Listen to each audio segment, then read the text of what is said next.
Yeah, I'm good.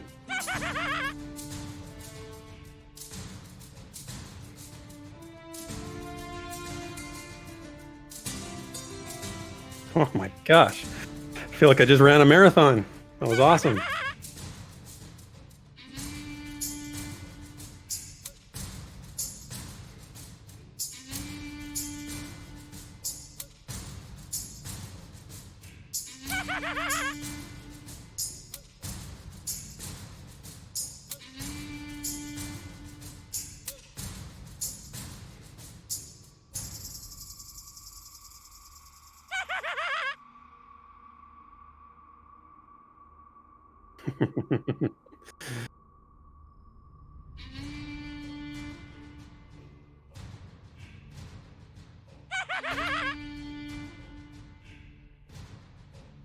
Yeah, well, you gotta get the basics down. Somebody asked in chat if I got all the lore drops. I'm like, no, I didn't write a novel during the stream, but I could have, because that's how much lore dropped.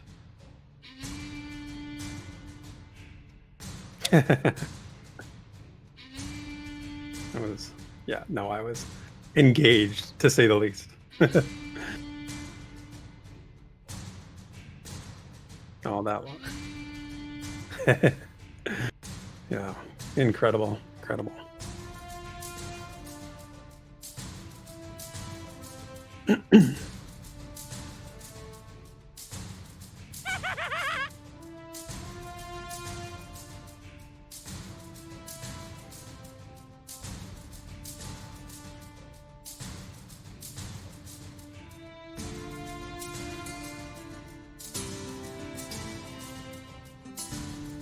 And my day continues after we're done here, because I gotta go watch my team. So, but I'll.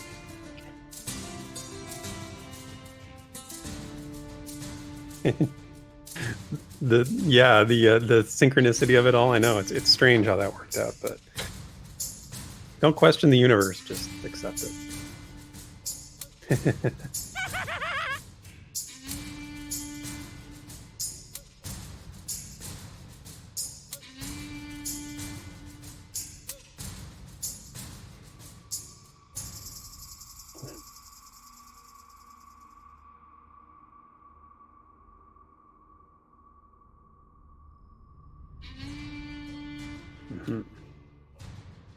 I am ready to go.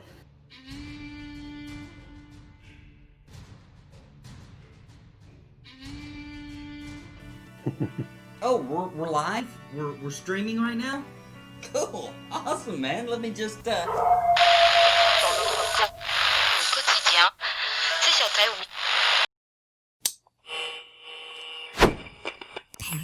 Plus.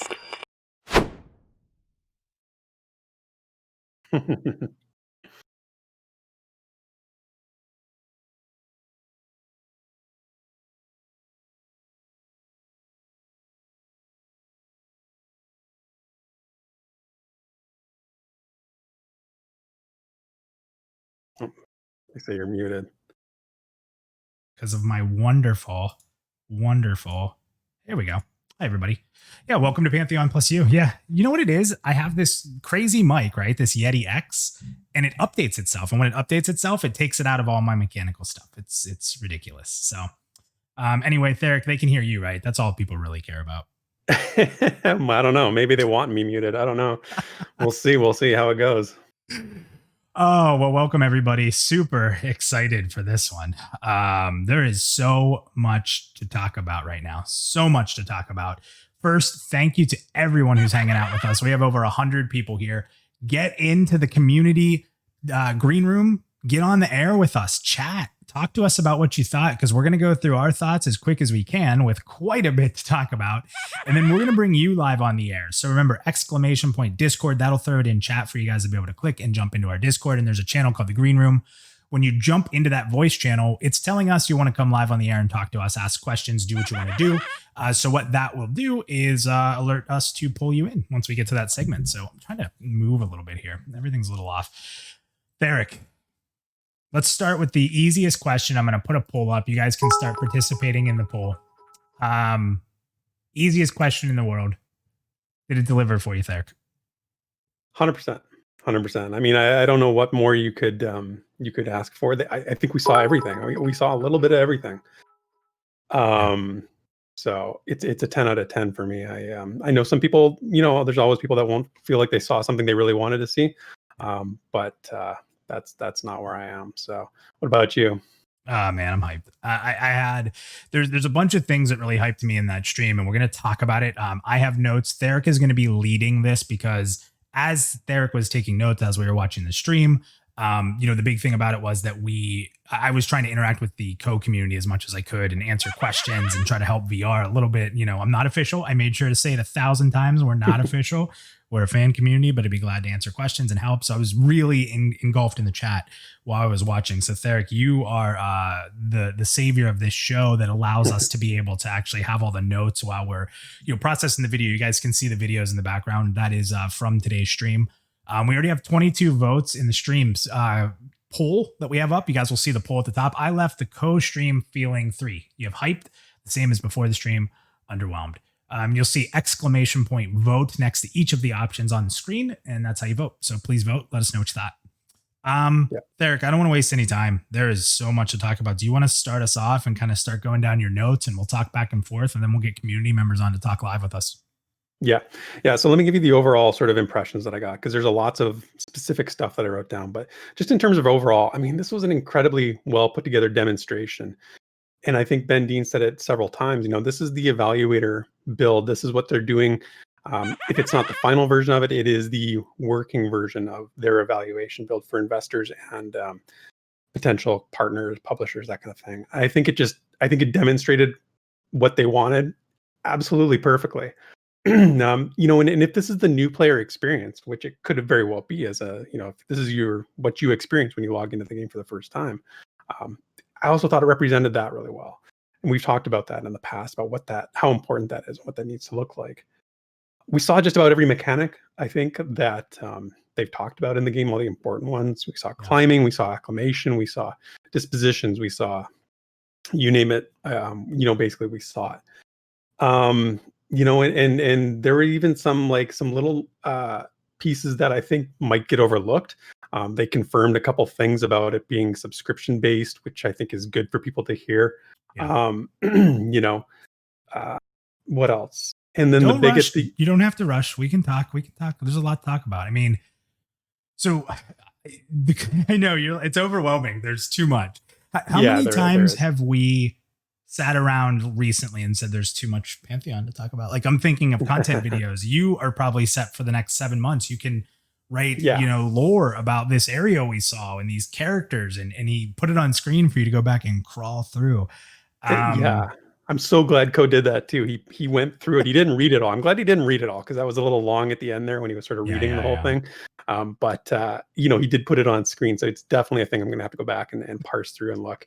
Yeah. And I'm set for a while, man. And you know what, the thing about the lore, I just want to say this because it's like, there was so much of it that was like unfamiliar. It was stuff that I don't know how it relates to the lore that we know about. Like, it felt like the tip of an iceberg. Like, what we know is the tip of an iceberg.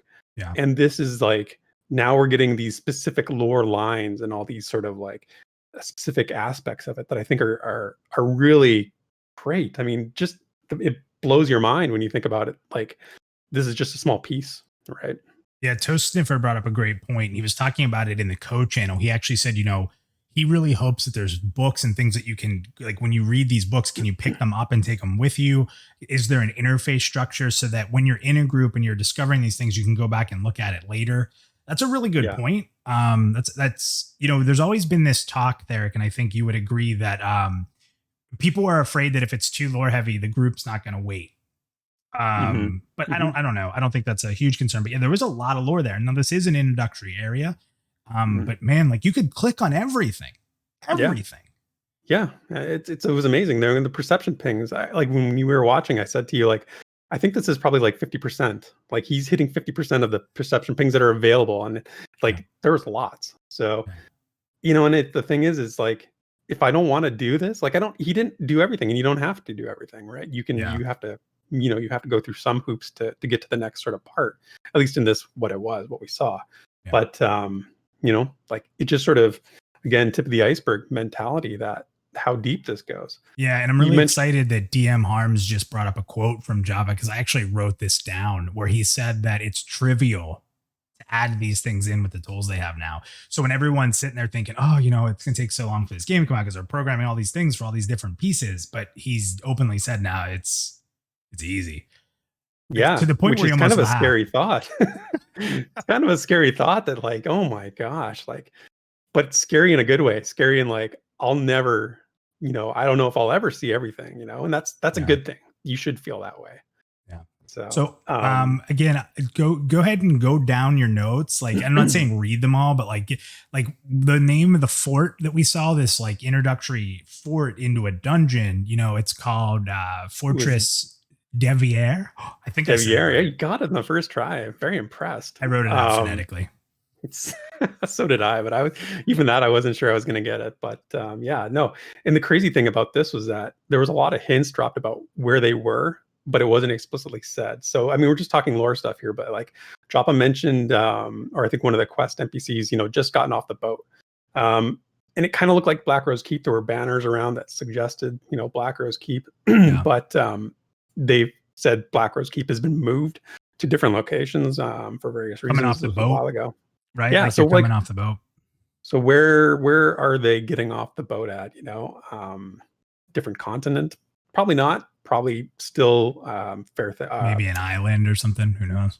Yeah, probably still in the King's Reach continent. But you know, who knows? They did mention the Bethrel Sea, which is a location that's sort of in the northwest aspect of that continent. So Erikai said he was envisioning his human summoner in that scenario. I'm gonna keep trying to keep up with the chat here, so I'm sorry if I interrupt you as you're going through, but keep going. Yeah, just lots of little lore drops. Again, I'm not going to hit every one, but there was something talked about the 2 queens of Azure, and at the end, the boss we saw, Hyoket, was the Azure Queen. So if you picked up on that, I brought up a lore where's piece. The other one? Derek, I brought up a lore piece, which you knew, but I felt like, you know, you've taught me something. I've learned, because at the end there they pick that eye up, right? What was it called? Mm-hmm. You probably know the eye of or Hyoket's eye. Yeah, is what it was. So we saw like whenever they were fighting the regular mobs there, those were called Torn Elf. Torn Elf. And Torn Elves, we know, because Joppa's talked about this before, is it's an extremely painful process for them to become a Torn Elf. They have to have their eyes removed. So it was cool because the lore that Therek has, I'm not taking any credit. Therek taught me all this stuff. You know, you see this eye were taken. So when we got into that fight, I was like, Therek, see if her eyes are ripped out, right? Yeah. Because and you could see they were just glowing empty holes. So like that eye was actually probably part of that process of becoming a Torn Elf, that this queen. So just really cool little thing there, right? Like even for a guy like me that just wants to kill everything and be in dungeons, that was a really cool lore piece. And I want to bring this up too, because I've talked a lot about how I enjoyed Rift when it came out, but once I got to big fights, they didn't matter. Like they weren't connected. I didn't know anything. I was just fighting someone random with a name. That fight, I wasn't even there, and I was excited for because of that lore piece. That's huge. That's huge. That's where these games struggle that don't have an IP built behind it. You know, if you look again, we've said it multiple times, Final Fantasy 14, ESO, and WoW are the biggest MMOs out in right now. They all have backlogs of lore. It makes it easy. People can see a character and identify with it. They've already done that. They did that for me somehow in this stream. That's amazing. Yeah. Well, it's nuts. And that's the payoff of reading all that stuff that Ko was showing, right? Or even reading the stuff, you know, offline. It sets the tone. It sets the stage so well, connects to the gameplay so well. So just awesome. I mean, I could talk a whole show about lore. I'm not going to stick on it too long. They'll be out there. They'll be out there eventually. Yeah, that's right. They will. Yeah.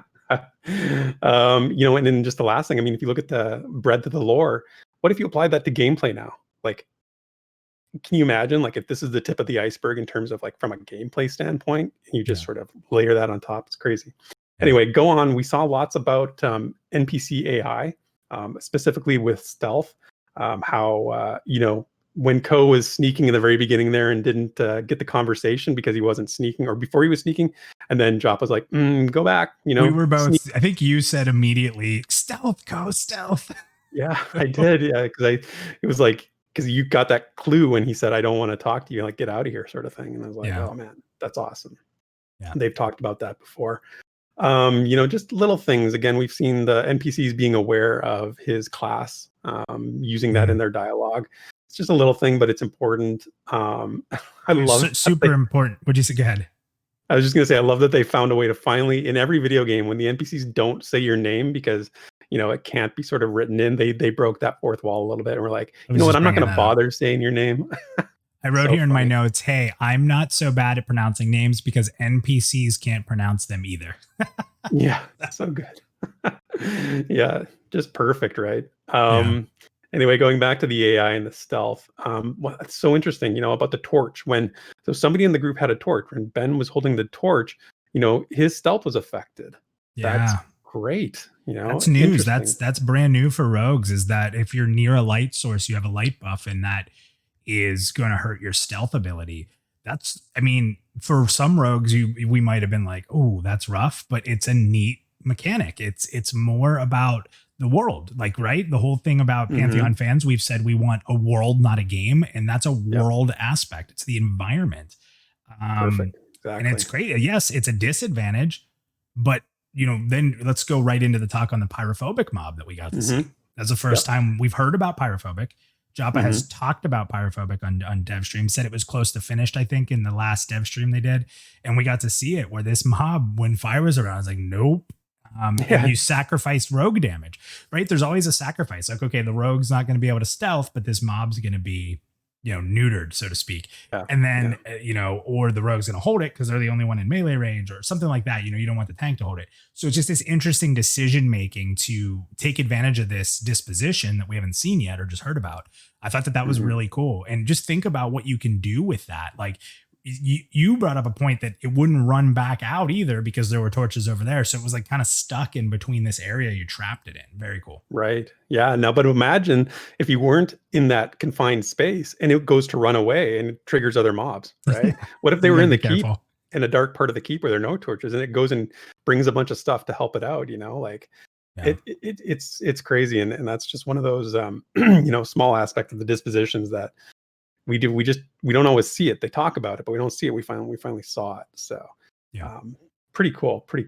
What was the other thing I wanted to mention? There's something else about, in terms of the flagging system, with the NPC AI, I thought there was a really good demonstration of that. And there was one moment when was having dialogue.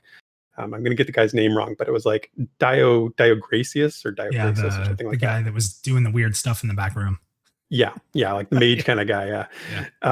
So there was a moment later on where Ko talks to another NPC and they're having their dialogue, and one of Ko's options is, oh, you mean Diogracius, right? Now, what if he hadn't talked to Diogracius? That option might not be there. They've talked about the flagging with the NPC conversations and branches and all that kind of stuff. And I just thought it was a really good example of something like that. Some people have said, just keeping up with the chat, they kind of think that the text was a bit lengthy. Let's keep something in mind too. Imagine Ko wasn't streaming going through all that for everybody. There was a lot of text that he was going through that was completely side. Like people walking up to like a table and reading a book. Like if you're not a lore guy, you don't do that, and that's fine. And I think Pantheon's always the VR team's always sort of said that that's their goal, is that if you want to dig into lore, then you're going to have the opportunity to do it. If you're like me, I'm going to openly admit it, I won't read all that lore. I'll watch Therek's lore videos that he makes over it, which makes it easier for me, but I probably wouldn't go through and read all those books. Now, when I'm interacting with an NPC, I might do it a little bit more, but I'm also going to try to kind of be getting through it a little quicker than he did. So I wouldn't say that watching the way Ko went through the lore means it's really heavy and long and you have to do it, because it's really only the conversations. And the only conversation that was long was with the girl at the end. And they even had the joke in there that said, this is a really long story. So if you're one of those people, you can just get it cut off and get the fine details. So that was kind of funny too, I thought. Yeah, is really good. And again, it's a demonstration build, right? So it's showing you what you can do. It's not necessarily something you have to do. And then just so moving on, it's easy always to look at the graphics and the sound, and I'm so glad we saw something that showed off really well. I thought it looked beautiful. I think the reflections, there were so many times where there was a reflection from a light source that you stood out to me. How about the ambient music? How can anybody not be affected by that? It's great. Let's sound in general. when he turned it up and you could hear the voices in the background, I just wrote here that like the sound in general was incredible. I just thought the ambience, like you said, of the sound, the feeling that you were in there. If you're wearing a really good pair of headphones when you're playing this game, it's gonna ready for the word. It's gonna bring a lot of immersion into what you're doing, and it looks like sound is going to be very, very important in Pantheon, which we'd expect with Joppa being in charge, right? His passion is sound as well. So yeah, man, 100% on that. It was awesome. And while it's on the screen here, I actually want to point out the monk animations because you can see the monks training in the background there. How about those monk animations? I don't think we'd seen that before. The flips, the kicks, that kind of thing. Okay, move, but it was pretty impressive. I happened to notice it, and we actually saw some animations I don't think we'd seen before. When Ko was mixing alchemy stuff, there was some animations going on there that we hadn't seen. Sheathing the weapons, minus you pointed this out. Right? Oh, yeah. Did you guys notice that? Did anybody notice that Joppa dropped a little bean there by saying, well, he can just sheath the torch when he wasn't using it? I think everyone's been asking if you're going to be able to sheath weapons or they're always going to be out. He literally did that. Didn't make any mention of it, and I think that maybe the crowd wouldn't really think much of it, but the Pantheon crowd has been like, are we going to be able to sheath weapons? Yeah. That was a huge thing. Like, right? I'm like, did he say sheath? Totally. Right. So yeah, it's funny. It's like we're looking at this from a different lens. We're very micro looking, but it just great. He did that on purpose, though. Yeah, Joppa did that on purpose, no doubt. So yeah, and I think the thing I liked about what Ko does, I mean, sometimes when Ko plays, it's a little bit like, not everybody plays the same way, but he switched between first person view and third person view quite a bit, which I like because it shows off both. I think both. There's quite a big crowd that wants to play in first person as well in third person. So it was good to sort of see that. That's something that's been, we've seen it a couple times before, not every time, not every developer stream. So enjoyed seeing that. Important to note with the crafting system is that this was a very basic crafting system. And they've been talking about it in chat. So I wanted to point it out there. This isn't the in-depth crafting system that like Nefel's working on building out. He was brought into the team to work with a few others as well. I know Convo is one of the big ones that's working on that with him. But just keep in mind, this was like the simplistic form of it. That's going to be evolved quite a bit. But at the same time, it's one of the first times I think we've ever seen crafting in the game, if I'm not mistaken. Is that the first time? I think it is. I don't think we've seen any crafting before this. So this is a huge reveal. I mean, this was people, again, you go to the forums and they share information, but people are like, show us what you're talking about. Show it, don't tell. And we saw it. So we saw crafting stations, right? We saw Forge. We saw the alchemy, like I said before, just sort of being done on the go. He had the field kit. There was lots of components we saw. We saw finished pieces, hafts of swords. We also saw ore and ingots to make the components. At the end, we saw Celestium Shards being looted off the boss. And there was a lot of talk about Celestium Shards in the last crafting posts on the official forums. They're very important. They're very powerful. They come in different sort of denominations, I guess you would say, from dust to shards to sort of bigger pieces kind of thing. So this is for the crafters out there. Like, this was a huge sort of reveal. Very glad to see it. And harvesting as well. I didn't mention harvesting, but we did see Ko do mining, right? He was mining a couple pieces there at the once he went down the cavern there into the caves. So a couple other things what I want to mention here. Acclimation, I thought, was demonstrated really well. There was definitely talking about natural acclimation building up. Now, I don't know, did we know this? Like, was this something that was out there in terms of your natural acclimation builds up just being in the environment over time and then fades as you go away? I don't know if we knew that already. I don't think it's been laid out in a way that it was that big, where it was descriptive. But yes, I know that they've shown the natural acclimation piece there. There's talks that some racial abilities will give you a higher like base natural acclimation, but they have said in the past that if you're in an area long enough, you'll build at least a small portion of it up. It's not going to replace the need for glyphs by any chance, but it will help significantly when you're in multi climate areas, right? So a toxin and let's say wind shear, whatever you're in two of them at the same time, it's going to help a lot. Now, the thing that I don't think was mentioned is that natural acclimation will actually drop down. So he said that if you're not around it, you'll actually start to lose it. So you sort of build it up while you're there, and then it starts to fade. That's a very interesting mechanic, because that means as you go into somewhere that you're going to be in for a long time, it might be a little more difficult at the beginning.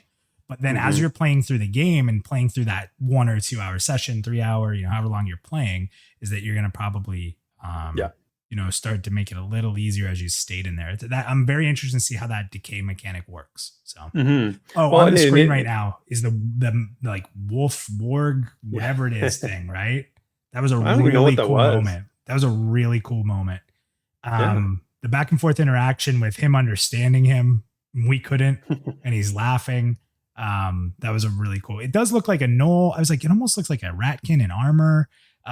It's something, right? I don't know. I don't know what it is either. I thought so too. You said ratkin. I was like, it definitely looks like a gnoll if I'm gonna have to guess at anything. But again, it's one of those things. It's like, another line to go down. If you were playing this, it's another path to journey down. So super interesting. And the last piece I'll say about the acclimation and the sort of just the environmental stuff was the damage over time from the toxic environment also brought Ko out of stealth, right? Yeah. So very important for rogue gameplay or for anybody who needs, some sort of lasting effect. I mean, I don't know what that is be for other classes, but for rogues at least, super important to have that acclimation. So the other things I noticed, we saw a dropped skill upgrade, which is really cool.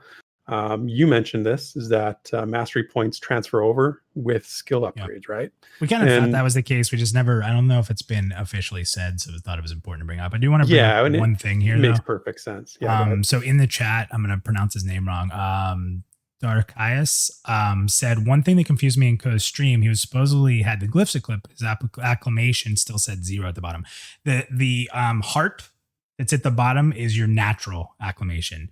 So that is separate from the acclimation you have from the glyphs. So that's why that was different. And there was definitely a difference because there was a point in the stream where Ben openly says, I forgot to acclimate. And if you look at their health totals, Ko had the 2 pieces on and his health wasn't dropping nearly as fast, but Ben was getting eaten up. So you, in that exact moment when he says it, you'll see Ko maybe has 10% of his health, 15% of his health down, and Ben's like more around halfway from the acclimation issue. So it was definitely in effect and working really well. But yeah, that 0 in the heart at the bottom is just the natural acclimation. It's not a total of your acclimation. And I think if they had checked later on, because Ko showed it beginning before they had really been exposed to any natural sort of climate effects. I think if they had checked it later on after he'd been in that environment for a while, there may have been some numbers beside it, because that was what Joppa said. It takes a couple minutes to generate a point, is exactly what Joppa said. So, climate intensity is such a cool concept. And just to think that if they were in a really intense climate, maybe that tick rate increases and you become acclimated a little more quickly, or who knows, maybe not, because it's more difficult. So yeah, really, really interesting stuff and just so much depth to it. What else? We saw some armor sets in the keep. Everybody loves a good armor set, so having to do some tasks to get some of those armor sets because Ko didn't have the commendation, I think it was, to acquire those, which is pretty cool. A couple miscellaneous sort of things in combat. They talked about the mobs having finite mana pools, which again we knew, but again, just to confirm that and to say when you're fighting a mob, they function much the same as you do, the player. They've got limited resources. And once they're out of mana, they're out of mana. With some of the abilities that we know the enchanter is going to be able to have to like take their mana and redistribute it to your group, that's going to become even more important to, push an NPC to ohm, which is a good strategy. So that opens up a lot to how you can play. Depending on the mana total, you may see that bosses have just ridiculous sums of mana that's not going to be an issue. But for regular enemies, that's a really neat thing. And if you don't have a lot of CC build, you're just gonna have a longer fight. You're trying to survive through, kind of like they did in that stream, right? When they were fighting that healer, they just had to wait for it to ohm. So it was interesting. Those are the sort of the main points that I had going through all the different sort of areas. And again, just a very solid demonstration. I think I was pretty much taking notes and riveted to the stream the whole time. I couldn't be more sort of feel like it's in a good place sort of mentality. I definitely hopeful for the future, and feel like it's going forward. So, did you have anything else, Minus, that you wanted to? Yeah, I just have really tiny, like little one-word notes here, but I'll go through, just kind of bring up some of the stuff we might not have touched on. There was a skull on the table, and it said it doesn't seem to be made of bone. It's like stone. Archai skull. So, which brings up a lot of interesting points here. So let's talk about that. In the stream, that guy in the back room obviously had something to do with all this. He's been doing some kind of testing or something, right? And he had a dummy laying on the table, or something on the table, like some kind of body.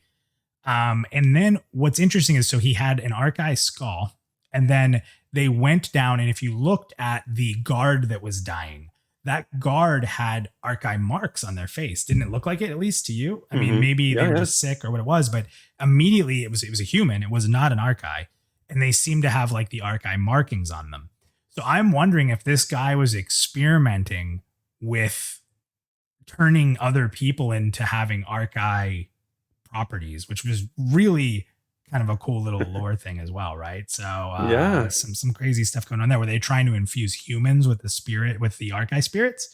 Because remember, Archais are a like wisp that are infused into the body, right? Of these stone bodies. So were they trying to take these wisps and put them into humans? Which is a whole nother story arc. Which so many questions. So many questions. For everything we saw, I have a million questions, and it's hard to even guess at what it could be about. But you're totally right. I mean, they had all those markings, and you saw multiple bodies with that sort of the lines through the face and the elemental markings. But who knows, man? They also said they thought it might have been poisoning from the Celes crystals. Totally possible. They were just the way it was around the mouth and the way that it was down the face. Just there was a very distinct Archai look, but. And then the skull, just again, maybe I'm just going too far here. We saw tasks. So it was interesting too, because people were saying, hey, where's the EXP bar? Why hasn't it gone up?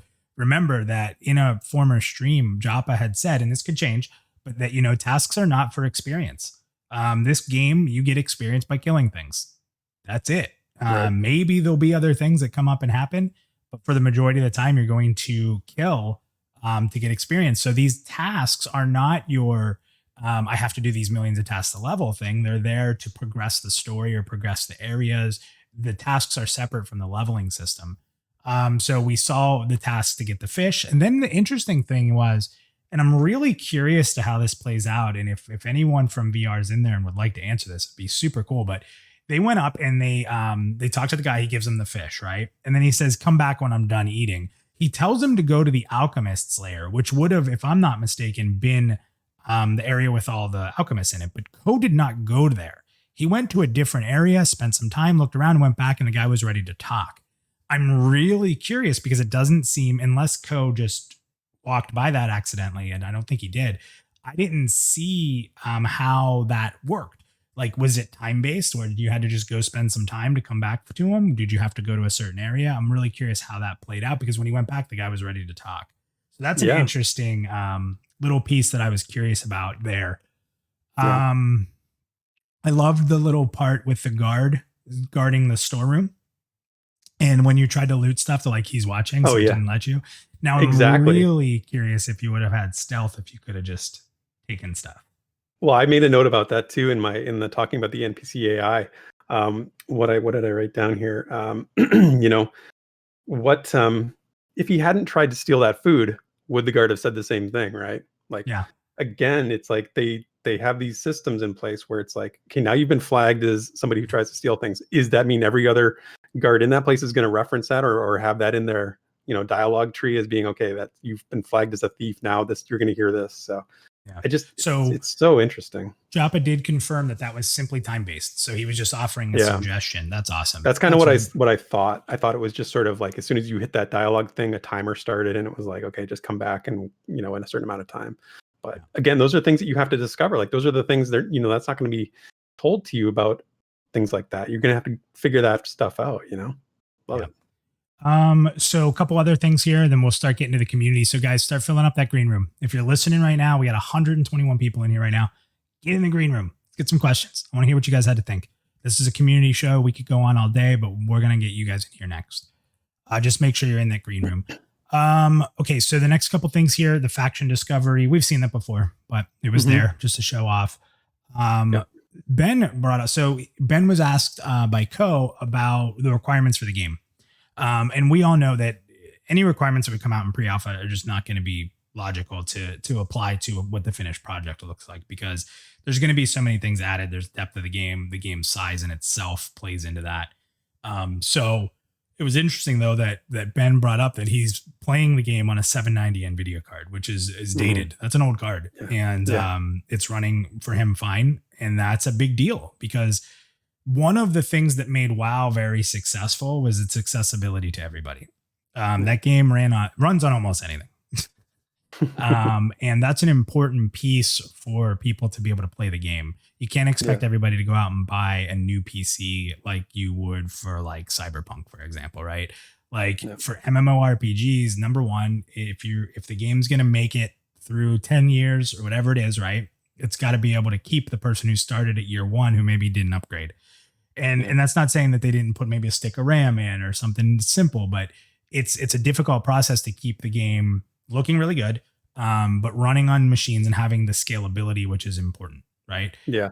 Well, it's just important not to limit yourself from other barriers. Any barriers you can eliminate to getting people into play is one of those things, right? There's already tough barriers that they can't really directly address. You know, the competition, the state of the genre is sort of beyond their control. But when it comes to like technical requirements, I mean, you have that ability to lower that barrier of entry, and that's so important. So yeah, without a doubt. And it's again, you know, at the end of the day, the biggest thing is to play Pantheon. We have to have other people to play with, and those people aren't going to always think like us. They're not going to want the same things we want. Yes, we're not saying let everybody in, because that's where you get trouble, where it's like just appeal to everybody, make everything appeal to everybody. That's not what we want. But it needs to appeal to different types, because the different types are what make this world live. If everybody in it was exactly the same, it wouldn't be a living, breathing world. We all talk about wanting a world, right? Not just a game. That means different perspectives, different wants, different needs. People need to be able to get different things from the game. So again, allowing people in with lesser limitations is important. And that's why I've always really hyped on the fact that I don't think that realism is the greatest thing in the world to do. Because if you're trying for realism, within a year, graphics outdate realism. If you're strictly trying to be real looking, you look at a game 5 years ago that you looked at and you're like, wow, this game looks so real. And then you look at today's new great looking game and it blows the other one away to where it almost looks bad. Having stylized graphics means that you can have a world that makes sense, that looks like it. You're in that world, you recognize that world, but it also can help with limitations as well. I mean, and again, like the game, like what we saw looked great. You know, is this the final, you know, version of what it's going to look like? You know, we don't know that. No, that's an open question, you know. So, but what we saw looked great, and I think it demonstrates, you know, you have to have something that can represent your game well. And in terms of doesn't have to be beautiful, but the animations have to be able to be represented in a quality way. The reflections have to, you know, represent the tone and the atmosphere of what you're going for. And I think that they were showing this to a potential partner. I think it definitely does that. Yeah. The great Vendini just said that the lighting was amazing. You and me, and I made a note on this, there was a little blue reflecting light. Yeah. And not only did it look cool on the wall, but there was like a little, what was it, like some kind of container? It was like an urn, like a vase or an urn or something. And you could see that blue reflection on the side of it. Yeah. It was awesome. Little details. Yeah. I mean, that's how crazy we are. Like when people say we're too obsessed about this stuff. That's just the tip of the iceberg. Yeah, just because I'm a rogue, 2 new rogue abilities we've been seen before: Sprint to the Shadows, which was awesome. You know, it's a runaway and vanish spell. Love it. Evasive maneuvers, which was a dodge skill. We've had a lot of people followed today. I apologize, I haven't been calling all those out because we do really, really appreciate it. We've had quite a few people subscribe during the stream here. But just because when you guys do that, we're supposed to at least every once in a while play this. Here is the bear.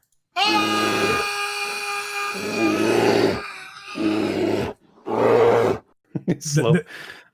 What's that? He's slow. There he is. It took a while, but he got there. Yeah. Well, the bear, you know, his hands are, it's like he wants to give me a hug. That's why it works well for the whole, you know, perspective of I don't even know what I'm trying to say, for the whole like sub following thing. It's trying to hug me. We may be changing our sub notification sound. How would you guys, this is important. We have a lot of people here. So our sub notification sound is the skeletal laugh, which is great. It's iconic, right? But I have a sound clip of Joppa saying, whoa, whoa, whoa, whoa. And I think that might be the way to go for these sub sounds. So fill up the chat. Tell me, can we switch from the skeletal laugh sound, which we all love and everything, right? Can we go to the Joppa whoa, whoa, whoa, whoa sound? Because I think that could be good. Maybe we'll try it and people can hear it. But the Joppa whoa, whoa, whoa, whoa sound is incredible. You might have to clear that with Joppa first and see what he thinks about that. But yeah, you know, maybe. Maybe. I mean, it's a great sound. It's a great sound. It is a good sound. I enjoy that quote. Yeah. And then again, with the whoa, whoa, whoa, whoa, like DM Harm just said, it's a good reason to stop and address the crowd when we get the whoa, whoa, whoa, whoa. Like it's almost saying like, hey guys, stop, and somebody just follow. It's perfect. It's absolutely perfect. Yeah. Look at Joppa. Whoa, whoa, whoa, whoa. You want me to what? Phenomenal. So I think Joppa's in. We're good. Okay. Last couple things I wanted to talk about here. I think we might the tutorials. They're clean. They're not overly done. It's not this huge box that takes up your screen. It's not immersive. It's not distracting. Like when he walked up to the climbing and little box came up, there's a couple little press to the right, to hear more things or close it. It wasn't as there's a lot of tutorials where your whole screen fills up with do this and it's a task and you can't do anything unless you pass it. I like how clean the tutorials looked. So. Well, I think it's really important. I'm glad you brought that up because I totally forgot it. I did write it down, and what I wrote was like, mystery is good in a lot of things. We want to have a mystery system like we were talking about a second ago, but sometimes things just need to be blatantly explained. I mean, you do need to put that on the screen, like tell somebody how to actually climb something, right? And I think they did a good job of balancing that explicit explanation with like intuitive figure this out and it'll be more rewarding. So at the same time, great bring up. At the same time, like, so let's take one of the tutorials, right? It's like, we don't want to be told how to do things, right? But I would imagine that our character knows how to climb or to attempt to climb something. Like for a tutorial to come up and say, hey, hold the shift button. like what are we just going to fall off the cliff until we've pressed every button? So there's certain things that just need to be said, like hold the shift button to climb down. Okay, thank you. Right. Yeah.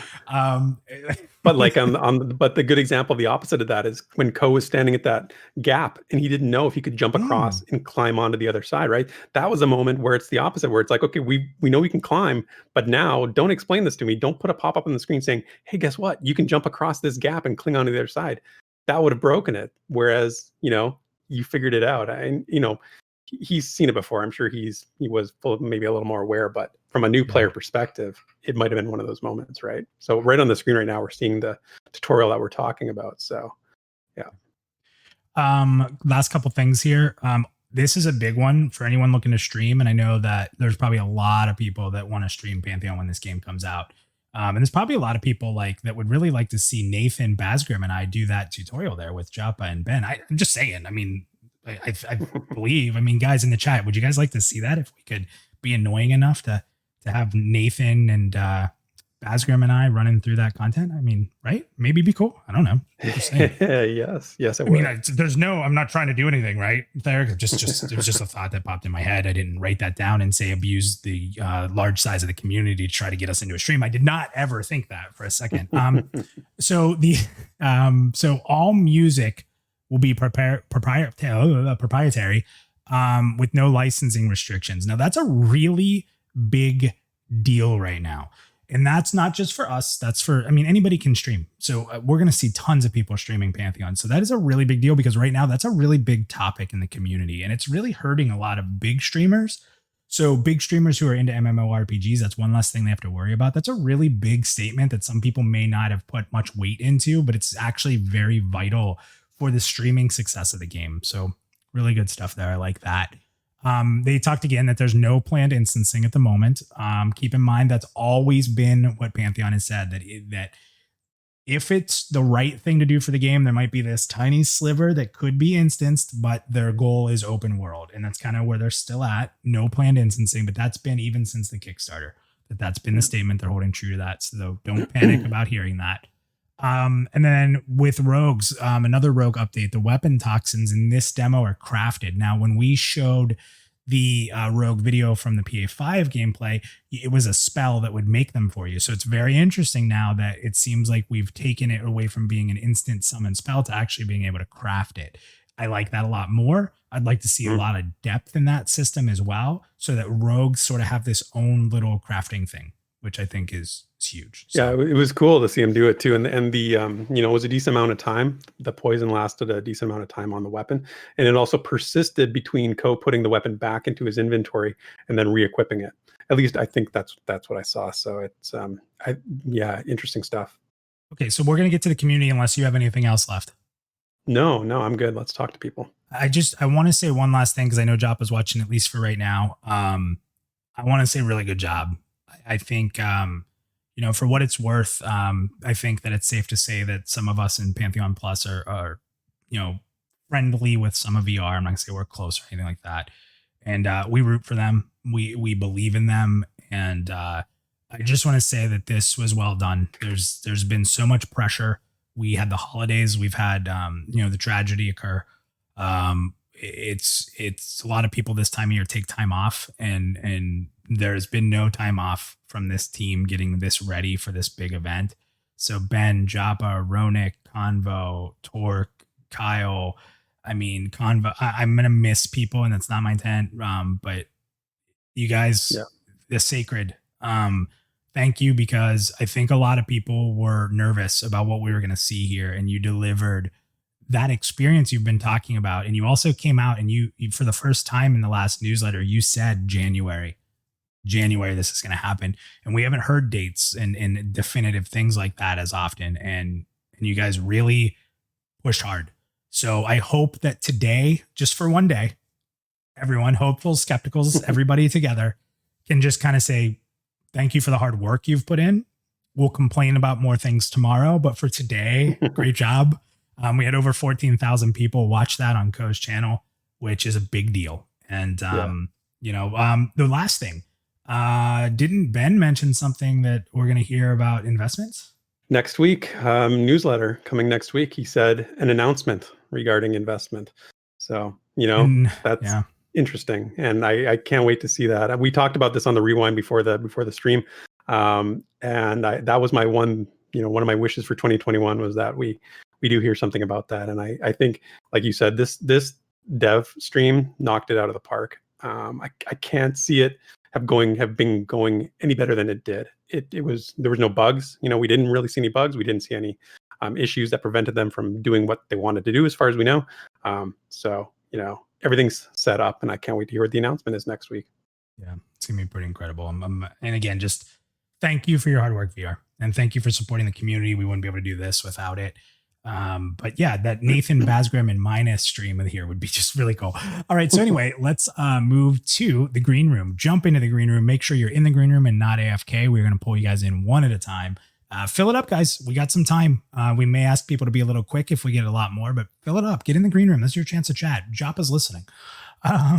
Let's start with DM Harms. The Desrin, we're going to bring you in first. If you can unmute your mic and headphone, we'll bring you into the live chat and let you kind of talk about what you saw there if you're around. Here he comes. What's up, Desrin? How are you? Hey again. It's so funny. Desrin. I just put in chat. I was like, hey, don't pull me in yet. And you're like, let's do Desrin. Oh, yeah, missed it. Did you name it? Do you want me to send you back? No, you're fine, man. Let's talk. I'm so hyped. I don't even know what to talk about yet.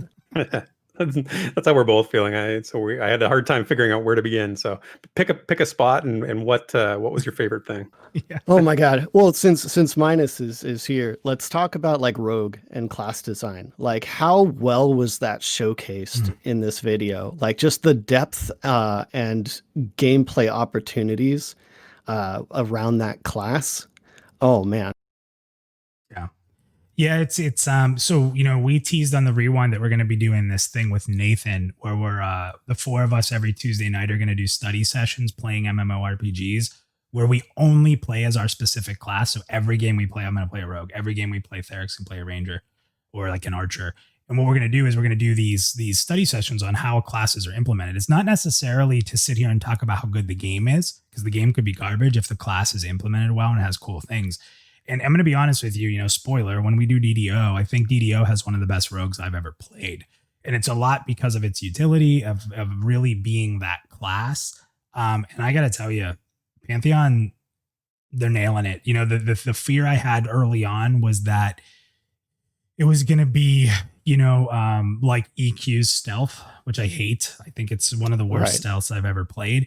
And when they changed that, and now like the utility and these things you're seeing, as a rogue diehard, which is obviously a little selfish, I'm really excited about it. But if you step back from just being a rogue, maybe you can say, well, what does this mean for every other class playing how it's supposed to?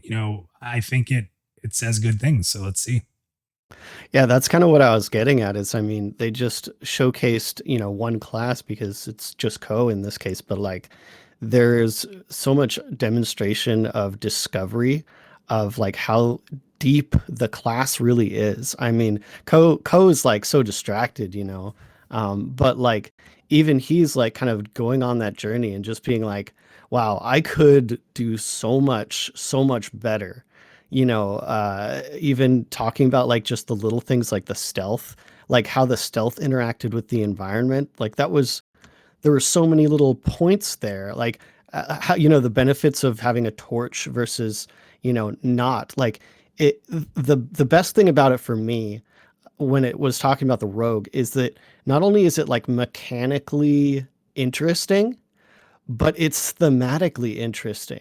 Like the rogue actually really benefits from being in the darkness.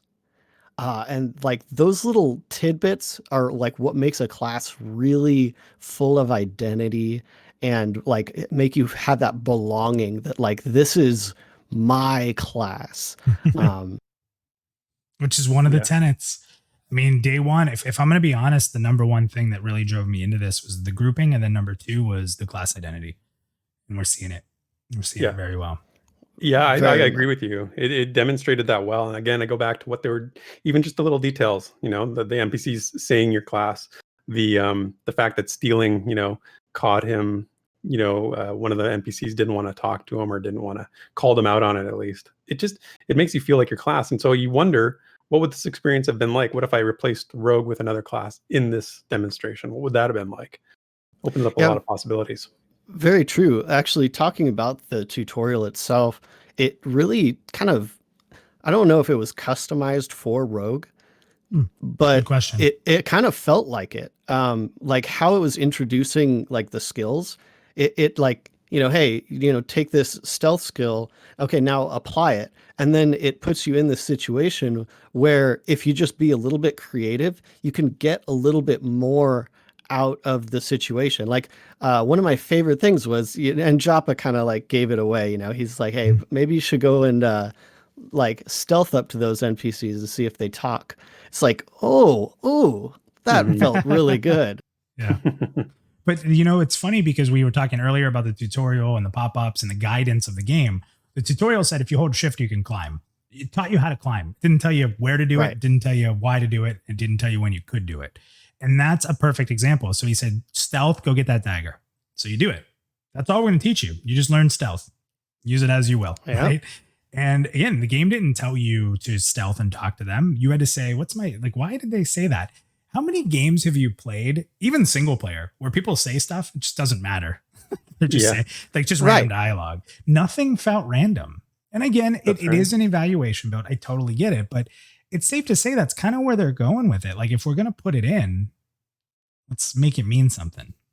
It's exactly right. Like so many games, it's like they're too explicit. I don't need a stepping stone every single thing. Show me it once, and then let me use what I've learned in a different context. Right? Like the problem is when you have too many mechanics, games they don't feel confident enough in themselves to allow for that, and they tend to. They're worried that the players are going to turn it off and then walk away because they're confused or they just don't understand what's going on. And I really wish that wasn't the case with a lot of games these days. But I didn't. In here, we got a little bit of text sometimes when it was an absolute basic stuff, and then it was like just do it, just figure it out. It's good. And once they start like encouraging that, it starts putting this little thing in your mind that says like, man, I'm gonna try to apply this, throughout That's the world, throughout exactly. so you just never know. Like, hey, if I look behind this chest in the corner, there might be something there. Like that's the thing that like started picking up on. Like he's just like me in this sense of like, oh, I can, open a chest. I'm gonna open every chest. Like Yeah. and that whole like environmental storytelling kind of a thing was, I mean, they had to kind of fly through it, but obviously there was so much density there, and it does kind of make me think about this, wonder. the size of that. If so, like, say we just ran through and didn't pay attention, we still would have filled a lot of time. There's a lot to it, but he filled 2 hours with just exploration almost. Like, Yeah, like square footage, like that's not a very big area.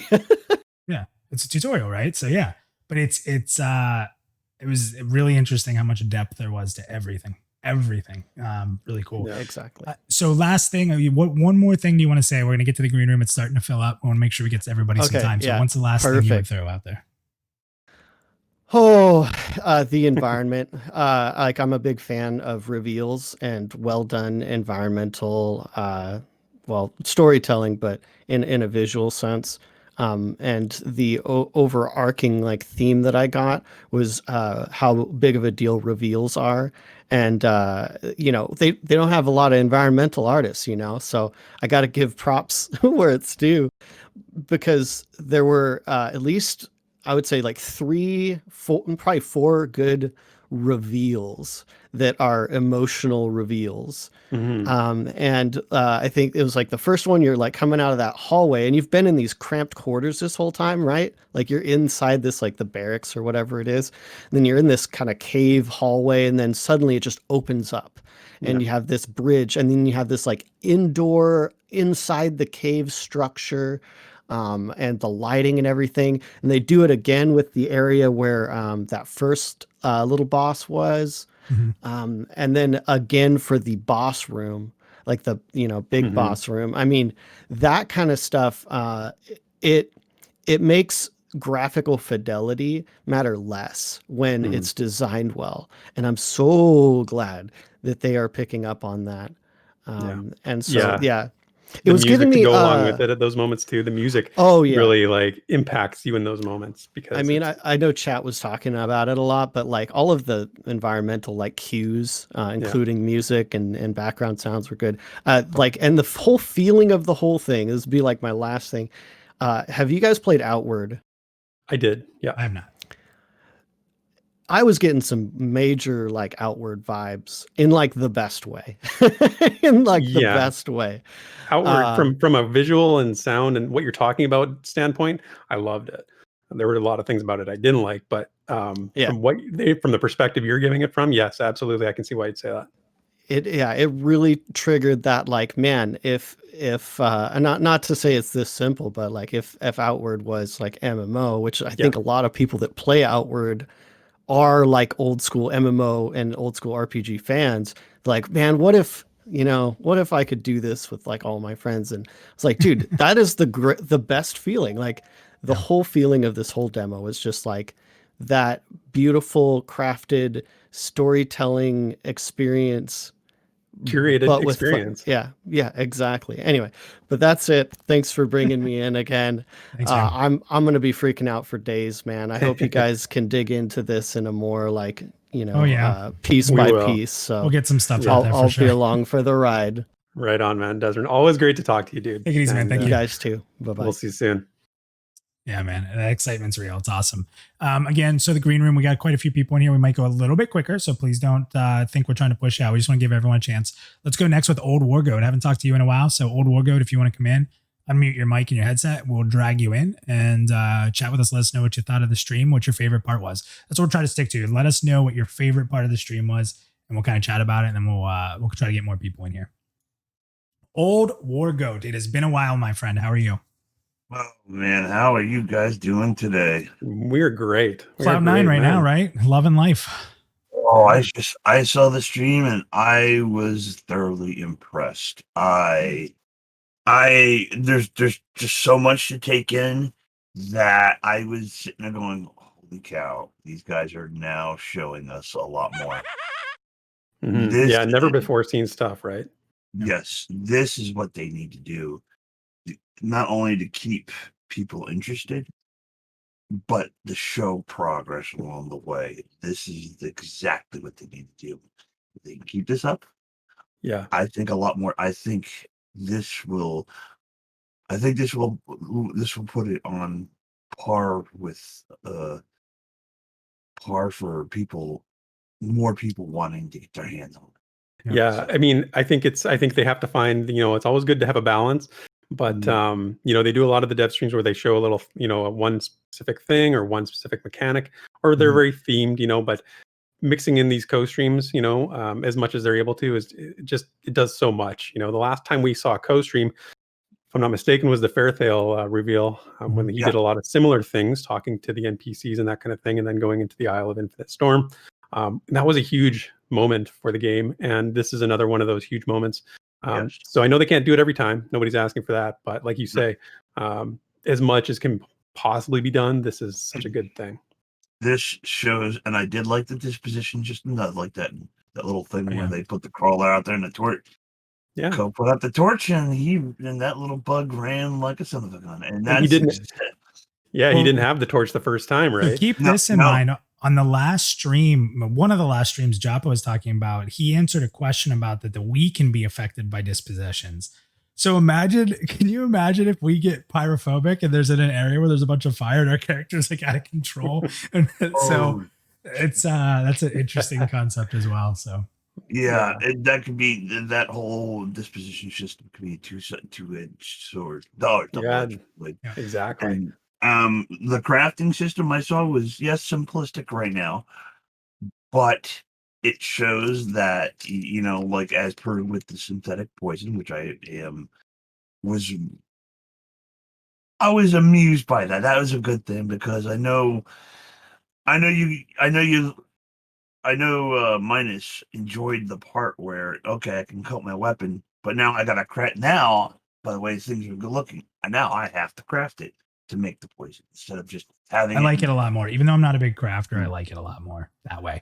It seems more discovery based, which is kind of cool, and not even so much crafting. It's so big fan of that. But that adds a little bit of okay, well, you're a rogue, you should have poisons. Well, you got to know how to craft them. Yeah, instead of just having them readily, out of nowhere. That's another thing. The environment, the acclimation system, when they talked about it too. Oh, that was the biggest thing for me. Is because, with my former occupation, acclimation was a very important process to where you went in the world. To gain it and lose it over time is I would say that was more of a realistic standpoint of how acclimation, and Sacred would agree with me on that too, because he him being military as well, he would know. Both of us would know about that. But I greatly enjoyed that one was spot on, and I was like, yep, it sold me on that. That was what I was. Yeah, that's one of those things that's like, sometimes things that are close to reality don't work in a game, but in this case it does, right? That's exactly what does happen in reality. If you don't live in a certain environment for a while, you lose your sort of resilience towards it. And in the game like this, it works well. And one of the things I thought about when we were talking about this earlier was like, it sort of encourages people to stay in an area. So if I've got a group and we're in Amber Fate and we're doing things in Amber Fate, my acclimation is building up over time. I want to stay there as long as possible, because again, I'm getting more and more acclimated to it. So I like the idea. I like the mechanic of that as a sort of movement control or population sort of concentration tactic from an overall game design standpoint. Yes. Also, I like the options they give you of either doing it naturally or using ruins to artificially give you that acclimation process, and that could either speed up or slow down how much people progress. I would honestly, to be honest, I'd rather see the runes as a very hard thing to find very rare, very out of the way type of thing. So Yeah. people The just glyph. don't. Yeah. Yeah, the glyph. Yeah. Make It's a it. great point. Old Organ, I'm going to drop you into the other room just so we can get into more people, but I want to comment on that a little bit more. Thank you, man, for jumping in here. Awesome. Oh, no Awesome problem. stuff. No Take it easy, problem, man. No problem. Yeah. You guys take. Thanks, So Goat. See ya. the glyphs will progress. So like keep something in mind. There's stages of climates. So what you're seeing is a low level toxin. So getting glyphs to get into a low level toxin, I think, is really important. But there's going to number one, glyphs can break. So we've heard that. So low level glyphs can break. So you're gonna have to find them again or get them again. But when you get to harder to get to areas, you're gonna need more rare or special ones that might drop off of enemies or be crafted or whatever. And even from what they said is like you can get really, really high end ones, like almost artifact style glyphs that don't break. Right. So important to note there. Let's go ahead and grab Hoye. Hoye, I see you in there. You are not muted and you are not headphones off. So I'm going to grab you and bring you in now. Hopefully you're there. Hoye, are you there? I think. Yeah, you are. Hey. I hear you. What's up, man? Hoye? What you guys doing? Good. Good, What'd you good. think? Oh man, it was great, man. I enjoyed it. It looks a lot more fleshed out than what I was expecting. So it Nice. kind of over delivered for you from what you were cautiously concerned about what this stream might be. Yeah, I mean, how many of the last streams were just gray boxed, which Yeah. I'm fine. I understand that. I don't have a problem with that. But like, last few streams were gray boxed and they throw us into this really nicely polished dungeon, It's it's a nice change.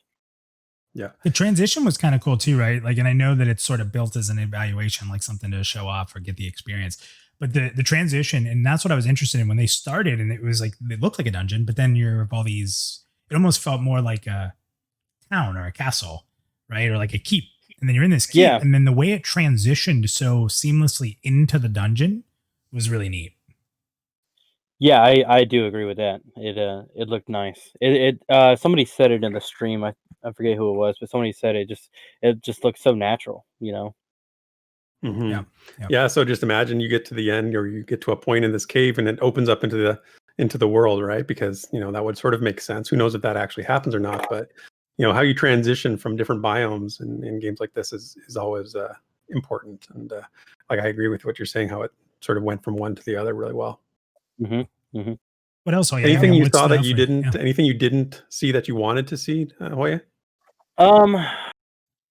Not really. I wasn't really expecting much, so nothing I really missed out on. I will say I think it needs a couple tweaks.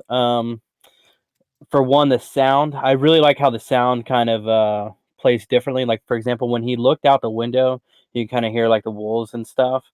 Yeah. I think it needs to be blended a little bit better because like it was like when he was looking at it, it like very quickly and abruptly changed to like the kind of outside soundtrack, and then when he started walking away, it kind of abruptly and harshly kind of went back to the noises of the castle. Yeah. So I think that's just simple blending, and getting that smoother. But it was really awesome to, like Ko said, he could kind of hear uh, voices and stuff in the background from other people in different rooms of the castle and whatnot. So that was a really nice touch. Something I haven't really seen games do really. Therek, you were yelling. Therek was in voice chat with me. He's taking notes. We're talking about what we're doing and getting ready.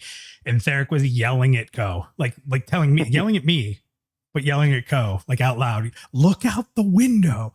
No, Yeah. stop. Look out the window. Yeah, right at the top there in the beginning of the stream when he was like and there was a window out to the outdoors, and you saw it a couple times. He sort of ran by it, and it's like, oh my gosh, man, look out that window, dude. I want to see what's out there. It's It funny looked because like Ko's the environment from Black Rose Keep that we've seen before, at least from the glances we saw of it. And Ko is going over every single detail and picking up everything and reading it, and he doesn't look out the window. Therek's like, look out the window. Yeah, I was thinking like, I wonder what Jabba and Ben are thinking. Like, they really want to show off this game, and here's Ko picking up 30,000 apples. Exactly, the apples. I'm like, man, enough with the apples and the mushrooms, dude. And Joppa- in chat Joppa's said there was actually a lot teasing to us. see out there. Yeah, he's teasing So, us with that. Breaking our That's hearts. funny. Another thing I noticed is now this could just be because this evaluation is made for game journalists or whatever they were talking about, but I hate it when you have a mob that they're aggro mobs, and you're clearly killing his friend, like 10 paces in front of them, and it's just outside their aggro range. So they sit there and look at you, and they don't do anything. Like, I don't know. It felt cheesy. You're a tank. You know what I mean? Better appreciate that. Dude, but it's like, can we get just a little bit more realistic? Like, I'm literally 5 steps in front of you. That's really and just you range. see me. Yeah. But Yeah. I don't know. Just little things like that I noticed. I hear you. I've always thought that too. I've always made that joke going into a raid. Like, there's a huge raid boss behind and you're killing all his minions and he's just watching. Like, thank God he doesn't just come kill us. Yeah. Like, who are these adventurers that just entered my room? Right? So, awesome, man. Thank you so much. I'm happy. I can hear the excitement in you. I love it. Oh, yeah. Oh, yeah. I hope your Packers lose. So sorry. Yeah. Hey, man, get out of here, man. I don't want to see your team next week. Let's just leave it at that. Well, he's a Wales fan. So. You don't get to see him this week because we're number 1. So yeah, I know. Rub it in. So plenty of time for Rodgers to write in his little journal all the excuses for why they don't make it to the Super Bowl. So yeah, have an amazing day. No, I love you, man. Good luck to your team. Mine's golfing. So yeah, see you away. All right, guys. Again, we're gonna try to get through the green room a little quick here. We have a special surprise after the green room, so you guys know I'm not going to spoil that. Stick around. Brian Reck, it's a good surprise. Very, very good surprise. Brian Reck, you're up next. I see that you're unmuted and your headset's off, so I'm going to bring you in. And here you go. Mr. Brian Reck, how are you? I'm doing good. How are you fellas? Doing fantastic. Great, man. Good to hear you. Share the love. What'd you think? Give me a little, if you don't mind, I'm going to put you on the spot. Give me how are you feeling leading into this? Right? Like, I want to know, like, leading up to this day, where was your hype? What were your positive thoughts? What were you maybe thinking? And then I want to know, like, kind of what you thought once we were in there watching. I guess the best way for me to boil that down was I was leaning a lot more on hope before I went into that stream today. Mm-hmm. And today I didn't need as much hope to justify backing, to justify the faith that I'd put in the team or any of that stuff. I felt pretty justified, I guess you could say. Yeah. Validated. Totally agree. Yeah. Totally agree. That's exactly how I felt too. It was great to see all the little pieces that we had been given previews of up to this point just fit together like a nice puzzle. Mm-hmm. And it was amazing. Now, I'm not going to lie. I was disappointed I didn't see any pet mechanics or any summoners, but just watching. I mean, like what Desiree or DM Harms had said earlier, just watching how all of the game mechanics for just the rogue seem to fit in place at almost every turn in that dungeon part was like, man, if they can do that with all of the characters, this game is going to be in such a great place for group content that oh man. I know. I absolutely love what you said about all these different mechanics, and it didn't feel clunky. Like sometimes when you have too many things and you try to make them work together, they don't work, or they just feel like it's out of left field. It doesn't feel like it fits.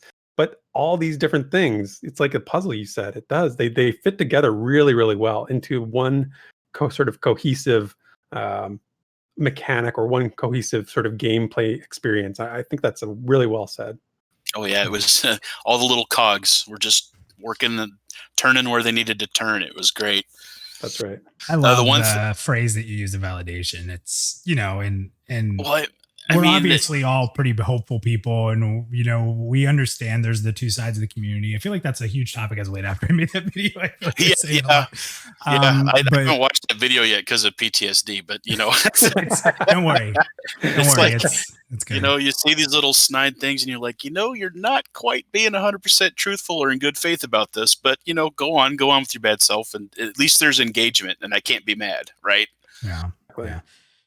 No, it's good. I mean, it's and Therek and I and Drac and Basgram and Nathan and all the wonderful people in the Pantheon content communities, like writing articles and stuff, there's a lot of hope, and there's a lot where we hear something and we just got to believe it. If it's coming from VR, we have two decisions. We can believe what they say and believe in their passion, or we could question them. And both sides are perfectly logical. But when you do believe, you do hope for these moments, and it does feel really good. So the best way that I can put this is, in the earlier stages, you hear about the concept of the game and what they're trying to do. And then at that point, you're like, is this something that I want to back? I like the direction that they're taking this. This is their vision. That's great. And then once you start watching the streams, you start actually interacting with the VR staff and watching this community build up. That's like another stage that's been met, right? That there are other people. There's a good field of folks and dev team that are working to make this vision happen. And then just as we've gone through this over the years, it's like everybody's engaging. The VR team has been absolutely awesome about answering questions, hanging out in streams, chatting with everybody. And it's just like this one big monumental thing that I felt has very well built up to what we saw today. That at no point have I regretted backing this, being part of the community, giving them good faith. It's just fantastic. That's awesome. Yeah, I'm good, so man. happy. I'm happy to hear it in your voice too. There's certain things you can't hide your excitement. There's a lot of people coming on today where it's a different pacing, and some of your guys' voices that we talk to often that we know what you sound like. We've talked to you before, whether it's on the show or not, right? And like being able the only to way kind that of would have been better for me is if they would have had a gnome summoner in there. And then I would have been like, oh yeah, make a raft. Just make a raft. I don't care. Put it up there. I don't know where you're putting it, but make a raft. Well, the reason they haven't shown that in these streams is because they needed someone to actually play the game. The summoner, you just turn it on and your pet does all the work anyway, right? So I'm kidding. Oh, Brian, leave now before you get angry. I said Don't that let on the minus ruin your rewind. hype. I said that on Spoken the like somebody who rewind. just stands behind everyone, right? No, be in front stealth. There you go. In front stealth. Okay. But one thing that struck me too, as I was watching this, I played EQ back in the day, and we saw how there was very little, there was very little NPC interaction except for like at the very beginning, and then like when you started getting into the Cold Inquest stuff, and there wasn't really a whole lot in the way of quest. And when you're going through a game like this now, where there's not going to be quests, there's not going to be a quest line, nobody's going to have an exclamation point over their head, you're not going to get rewards for turn in, then the dialogue that happens because you fulfilled that story piece that you get from those NPCs in return becomes the quest reward.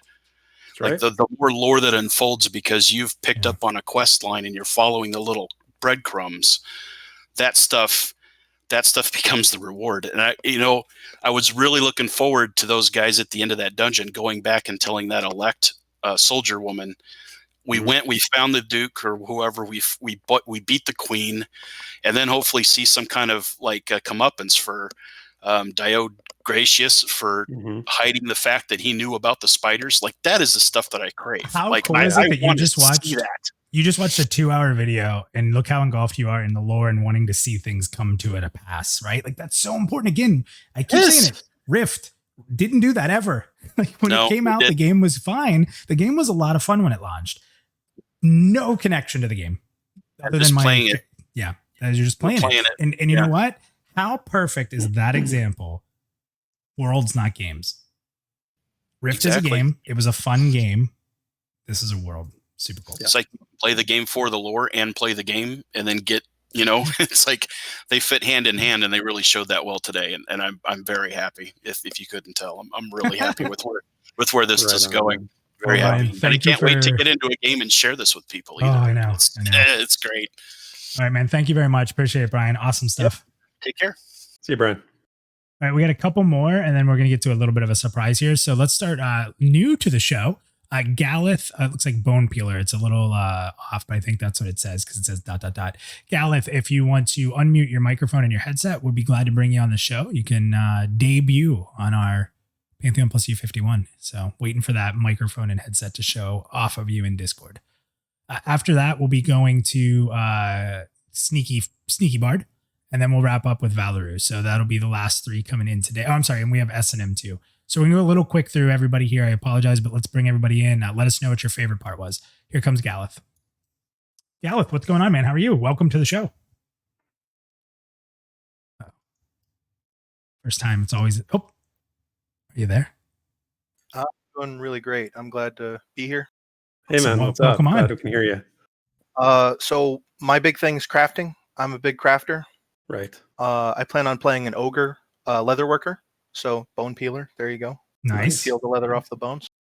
You actually called me by name in stream earlier. I usually go by Darkias, and you actually nailed the pronunciation. I was proud. That's impossible. That's amazing. Wow, we are progressing on several fronts today. aren't we? Hold on, I'm going to type in chat. Minus has upgraded to level 2 in pronouncing.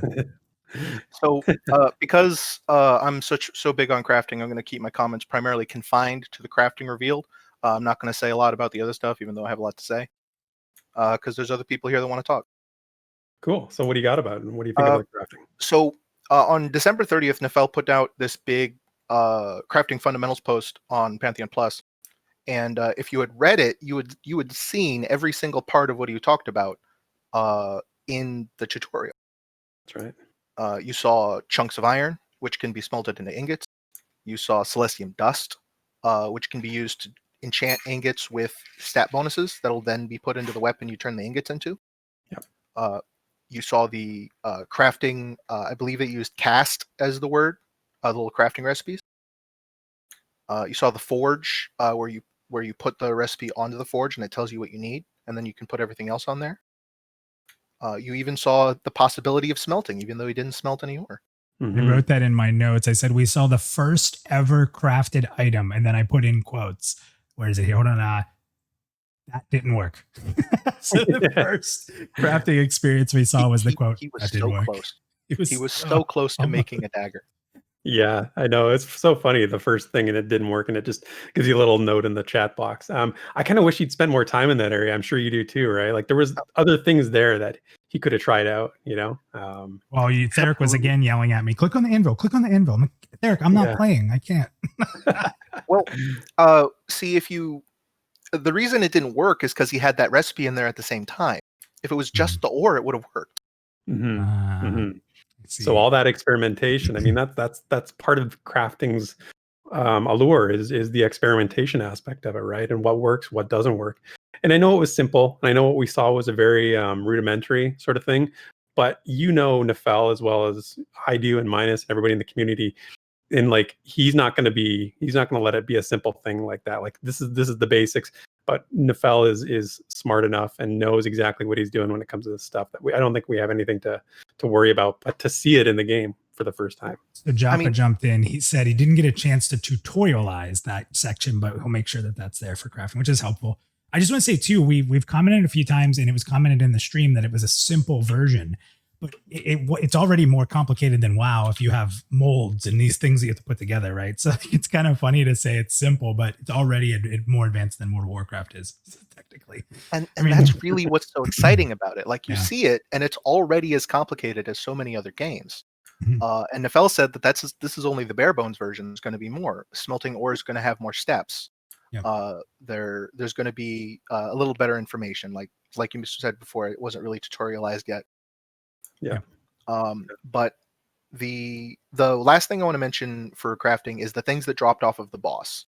There were two major crafting things that dropped off of the boss: the Celestium Shard, which is different from the Celestium Dust you picked out of the chests, and the Obsidian Hilt. Yes. Now Nefel was being a little cagey about exactly what the hilt was. It's either a hilt component to another crafting recipe, or it in itself is a recipe. Interesting. See, that's the kind of interesting. You might have me, Nef. You might have me crafting. You still have to make me items. We have that promise, but maybe I'll craft my own. Maybe we'll see. And the last thing is the Celestium Shard, which said it was Celestium Shard of the Inferno. The flavor text had a lot of fire in it. Interesting. The big thing is that when he explains recipes, he says there's an optional component in most recipes. That Celestium Shard is apparently an example of one of those optional components. And judging by the way poison works, I'm almost certain that shard is going to add a fire proc to any knife you attach it to. That's awesome. I didn't even catch that. That is a great pickup by you, because man, and that talks about the last post that you referenced. They talked about stats in crafting and how that's going to work a little bit. You know, the sort of the fundamentals, the ideas behind that. So adding in, when you see that kind of flavor text, or you see something like that text on a drop like that, really interesting stuff. We don't know much else about Celestium Shards. The shard might add cold or fire resist to an armor that it's equipped to. It might do something else entirely when we talk about gem crafting and jewel crafting. But again, the crafting is in a very basic form right now, and it won't. We can't really get any more out of it yet. I think you just increased everybody's hype for crafting by about tenfold. Good job. Good job. I'm not suited for that. So thank you for coming on and doing that. Awesome, man. Don't be a stranger. Get on this show when we're on, and definitely love to hear more of your thoughts in the in Pantheon Discord here. I know that you're probably in that crafters area a lot, so I'm excited to hear more of your thoughts, man. Absolutely. I'll go ahead and make some room for somebody else. All right, man. Take care. Talk to you later, man. Bye. All right, we got Sneaky Bard, then we got Valeru, then we'll end up with S&M. Again, we're moving a little quick here. I apologize to cut anybody off if I do, but Sneaky, you're muted, so when you unmute your mic, Sneaky for... I keep saying Sneaky for Bard because he uses the 4 for the A. It's Sneaky Bard. It's pretty easy to pronounce. Sneaky Bard, if you want to unmute your mic, we'll bring you in if we see that happen. Then Valeru, again, you'll be next. So here comes Sneaky Bard. Sneaky Bard, what is up? How are you? I'm good. Thanks for having me on the show. Yeah, you've leveled up on pronunciation too, because most people don't get the Bard. They make it into Bird or something else. I have to admit, I thought it was Bird. I didn't get Bard. I had Bird, so I got it wrong. Did I just outpronounce Therek? You did. You did. Somebody First time, this. last time. Clip it. Clip it. All right, good. Oh, yeah. So for me, one big thing, because as my handle indicates, I'm also big into stealth. And I really love the rogue gameplay. Not only sort of that, I haven't followed Pantheon a lot, so this was probably the first big long stream that I've seen. But from what I gathered is the rogue sort of could go in and out of stealth and get opportunity points, and that sort of was part of his combat resource as well.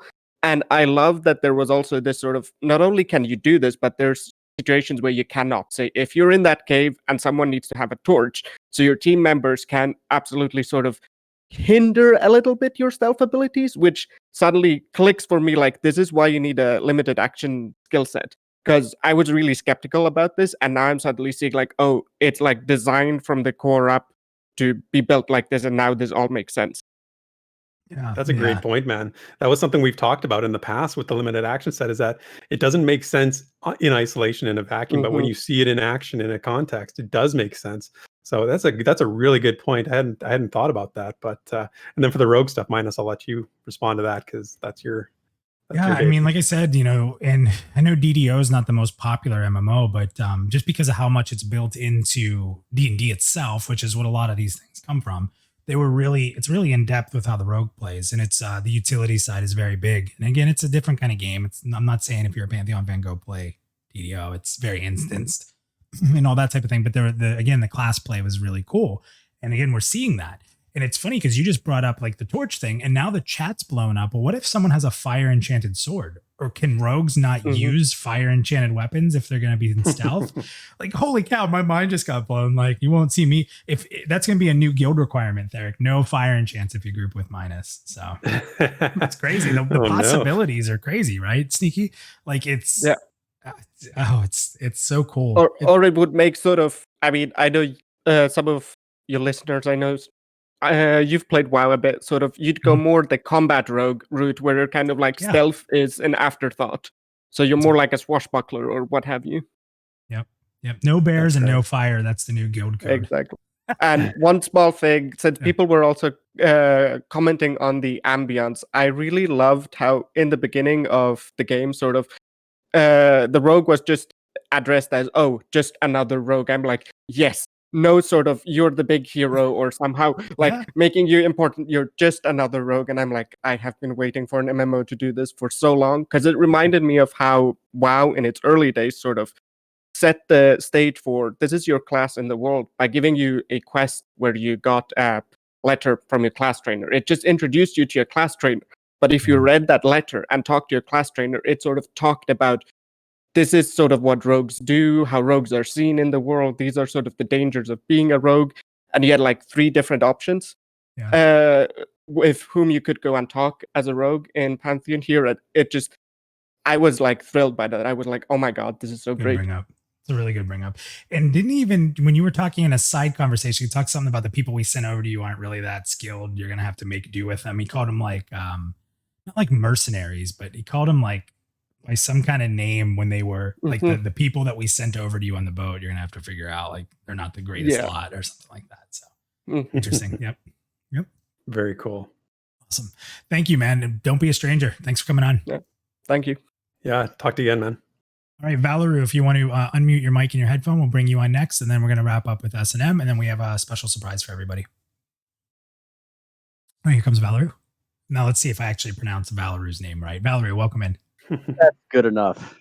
Almost. Close I'll is- take good enough. Close is I'll good take enough this time. I'll take good enough. What's up, man? How are Welcome. Great. Hey, great show. Great recap of what we saw today. Nice, thank you. We're having fun if you can't tell. you? I gotta tell the folks from VR, you guys definitely knocked it out of the ballpark. That's awesome. It's just, you can't, I know it sounds like, we say it a lot, but when you acknowledge hard work and you validate it, it just creates that further motivation to keep working hard and doing the job. It's difficult sometimes. So I know that we sound like we're sort of like repeating ourselves, but as somebody who's, done creative projects, and it just motivates you, it just keeps you fueled for the next one. So I agree. And to add to that, like, VR is not this corporate machine, guys. Like, No. when we say thank you, and when we're like honestly like excited about what they do, like that gives them a good feeling, and there's nothing wrong with that, to let them know when they're appreciated. This isn't like going up to EA and being like, "Yay, we love this game." It's different. This is a small team. This is a team that they're people. They listen. One of the things with it being crowdfunded is they listen to us, and that's not always easy, because there's probably more skepticism and concerns that come at them on a daily basis. And Joppa's been very good at saying he wants all that. He encourages that. He wants people to speak their mind and be passionate. But sometimes saying thank you, when these guys work so hard, Sacred, thank you for popping up there, because this guy works a full-time job and then comes home and works another full-time job. I don't know if he's slept in 5 months. And that goes for all of them. They have families, they have friends. Imagine everything you do every day and really sacrificing that for something that you care this much about. It's nice to say thank you sometimes. And when they deliver like this, you got to give them a round of applause. So awesome bring up there. Thank you for that, Valerie. So what else? What was your big takeaway from this? Well, I too plan on playing a rogue. I've been rogue in lots of MMOs. For me, the whole environment, besides being much better than I thought it might turn out to be for the stream today, for me, seeing the fleshed out progression of the rogue as he started getting his gear, he started getting some skills, and then being able to chain those skills, with the sprint, the vanish, and give him an opportunity to get in and do more damage with the backstab. For me, that's really, really exciting. I started my gaming career on online games in an old mud called Shadows of Eusebius. Yeah. So for me, seeing this, I mean, it was exciting. I am super hyped about this game. I was definitely bought into it personally prior to this, but I'm really, really excited after seeing the stream today. It's awesome. Crazy. I mean, so many rogue players get to see what their favorite class can do, and it's so exciting, especially even as a non-rogue player. I can relate that the feeling of progression doesn't matter what your class is, but that feeling of getting better at your skills. And we saw that in the stream when Ko picked up an upgrade to one of his skills, and then sort of just naturally got better at using them as well over time, right? So you can sort of put that on top of any class, and it sort of speaks to you. So, but I'm happy as a rogue player that you got to see your class in action, and hopefully, so we see I'm some going to more, step but we'll never in know. because I speak really good Therek at this point. He's a super Mr. Nice guy. He's the one everybody likes on the show. Minus is the embrace. So here we go. I'm going to translate for you guys what he's trying to say in reality here. He's saying, okay, we've seen enough rogue. Good for you guys. Where's my ranger? That's really what he's saying. So I'll come out and say it for him. Where's my ranger? Where are the bows? I haven't seen a bow yet. And the rogue doesn't seem to die much. So what happens when you die? I need to know that as a ranger. It's the kind of stuff he's saying. So I just want to throw that out there for him because I know he won't say it on his own. I would argue with you, but I can't. You're right. I admit it. You've learned my language well enough at this point that you can sort of speak my words that I'm not saying. So yes, please show us ranger. Show us ranged combat. I would definitely love that. So thank you, Minus, for for translating that. Valeru, last thoughts before we jump to the last person in the green room. Just to touch on what Decarius said with regards to crafting, I'd read that article or post by Neff as well on the forums, and the first thing I thought of when I saw the obsidian hilt and the shard was, hey, maybe it's going to be a black sword with a flame proc, or maybe a black flaming sword possibility as far as crafting is concerned. I'm not generally a super duper in-depth crafting kind of guy, although I did enjoy in Star Wars Galaxies the crafting system. I thought it was pretty in-depth. I'm excited. I hear that about that game. The one thing I hear about that game is crafting all the time. Well, and Nefel knows that game well too. We've talked to him several times, and he knows the crafting system in that game was, one of his favorites, one of his preferred systems. So I kind of view it as the gold standard of crafting, actually. Yeah. Nice.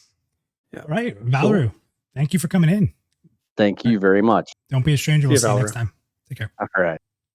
All right, and last but certainly not least, a fellow Plus Guild friend here, S&M, also helped me. Just so you guys know, we in our guild, we're actually driving fitness very heavily ever since the push-ups for Pantheon.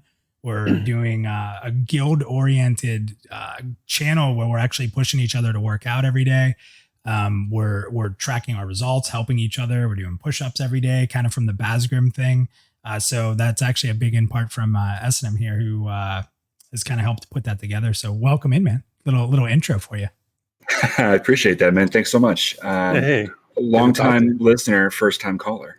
That's hard to believe that you're a first time caller. I feel like we know you so well. Like I feel like I can't believe this is your first time calling in, but I'm a chatty Cathy in Discord chat. That's why. Yeah, you are. That's why. Exactly. First off, Minus, you and I had a conversation, I would say 4 or 5 days ago, where I came out as a skeptic of this game. And I mentioned my reasoning. A lot of it was community based. But I want to say that looking at the reveal today, it wasn't so much the individual items that we saw. It was that everything came together. It was class. It was the ambiance. It was the way the room felt with the lighting and the sound. It was the way the armor looked, the animations of the movements, everything. It definitely tugged me completely out of that skeptic side and moved me 100% onto the hype train. Nice. That's awesome, man. It's not easy to do, you know. Yeah, that's not easy to do. I mean, it takes, like I said in, I was talking earlier and saying, different things resonate for different people, and sometimes it can take one thing for one person, but somebody, another person needs to see 6 or 7 different things, and seeing them all put together here, I think is it's great. It's great that I moved you out of that, and now you're feeling better about it. So what more can you ask for, really? Exactly. And my big takeaway was just it felt, and Co said it's the most game it's ever felt. It took it out of that, ooh, it's crowdfunded, ooh, it's this, ooh, it's that. It took it out of all that and said, no, this is a game. We have made this. This is our passion project. This is for you. From us, it is a gift. Explore this world. There's so much to it.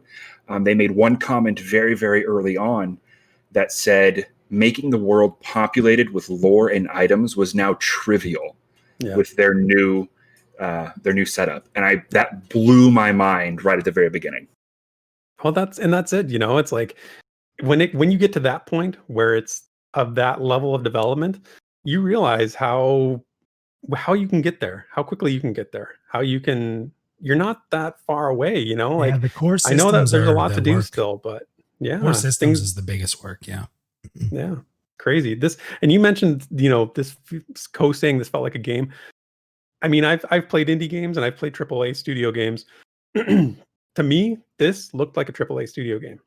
I know it's a demonstration. I know that it's a crafted, curated experience. I get that. You said that to me too while we were watching it with some of the lighting effects. You're just like, this doesn't look indie. You said that right there. Yeah, isn't that crazy? So yeah, especially like I said, the ambience, the lighting blew my mind. Their shading was incredible. It is not indie title quality at all. Yeah. I'll say this too, because you brought up a really good point about Co saying it's the most game it's ever felt. There's a lot of people, and one of the reasons that some of the people are really skeptical are people who watch the streams from PA 1 through 4, and they're like, well, it looked like this full game. That's telling to me. So Co played those. Co experienced Yeah, he those did. old streams, right? And he's saying now, because a lot of people were really afraid this huge step backwards, like the game was ready to go. It was what it was, right? And Co is saying it right to everybody. He's not paid. This came up off the top of his head. He wasn't scripted. He just said it, that it feels more like a game now than ever. That's why these decisions were made. That's why it's not the game it was in pre-A 1 through 4. And don't get me wrong, I'm sure there were things in there that people want to see more of in 1 through 4, or like things that were good. I'm not saying it was all for naught. I'm not doing that at all. But what I'm saying is these difficult decisions that pushed it back a little bit and changed the perspective of the developers and how they had to drive to this PA5, this new standard that this is all based on, it's worth it. Because at the end of the day, the core systems, the playing of the game is what's being mastered first. You can have the most beautiful game in the world, and if it doesn't play well, who cares? If you nail the gameplay, then you can make it pretty. That's not hard. So yeah, agreed, 100%. Dude, thank you for coming in, man. It's good hearing your voice in here. I don't think I've ever heard your voice. I don't think we've ever been on Discord at the same time. So thanks, and I appreciate it, guys. Have a great day, and thank you, VR, for everything. I'm so excited. Right on. Talk to you later, SNM. Thanks, man. All right, so that's it for the green room, but we do have a little treat for everybody here. So that's the queue. For a little fun session here. So stick around. We're going to take some questions from the community. Me 1 second here. Yeah. So let's pull in Mr. Joppa Perkins. Chris, how are you, man? Thank you for stopping by with for the show today. You're muted, just so you are. There you are. Hey, everybody. Hey, Joppa. That's awesome. Thanks for joining us, man. Yeah, so welcome. Well, so first, I mean, can you just give us a little bit of vibe? I mean, you've been waiting to show this off for a while. So can we have sort of the proud papa feel? How do you feel about how this went off today? Yeah, well, the very first thing I want to say is I just want to give a huge shout out to the team. There is just a massive amount of work that goes into building these games, and the smaller your team is, the more work that you do to move things along. And whenever we get to do these particular milestones like this, especially one like this that's so significant on so many levels, I can't really put into words how proud I am of what this team is accomplishing. The level of effort, the commitment, the passion, like it's like I said today, something, the statement about these things have now become trivial. They've become, anytime you reach a certain point in development where the tools and the supporting systems you have make the work of creating things trivial. That's very significant, but it doesn't take away the fact that there's real people churning out the ideas, making the decisions, the calls on how to use those tools, and then getting all of the content lovingly crafted. It's an incredible thing to watch. So I just want to say that first. I want the team to hear from me on as many different platforms as possible, internally, externally. This is a team effort all the way, and the work and the passion is absolutely amazing. And yes, so proud, so excited with the way that everything came together. It's streaming these types of games is difficult to do in this sense. And one of the things that I told in our kind of pre-meeting with Co is just like, we're going to be there. We're going to be shadowing for the first part, but I want you to play this like you would play any other game. You're going to get in there. I want you to put it through its paces. Anything you think you want to do, just do it. Anything that seems logical to you to try to do, just do it.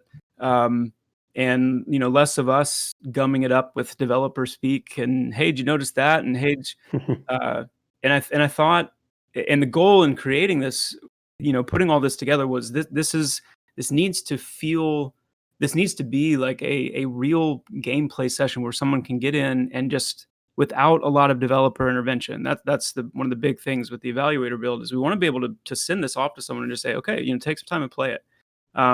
Without us needing to be there. The game should be able to communicate itself to somebody.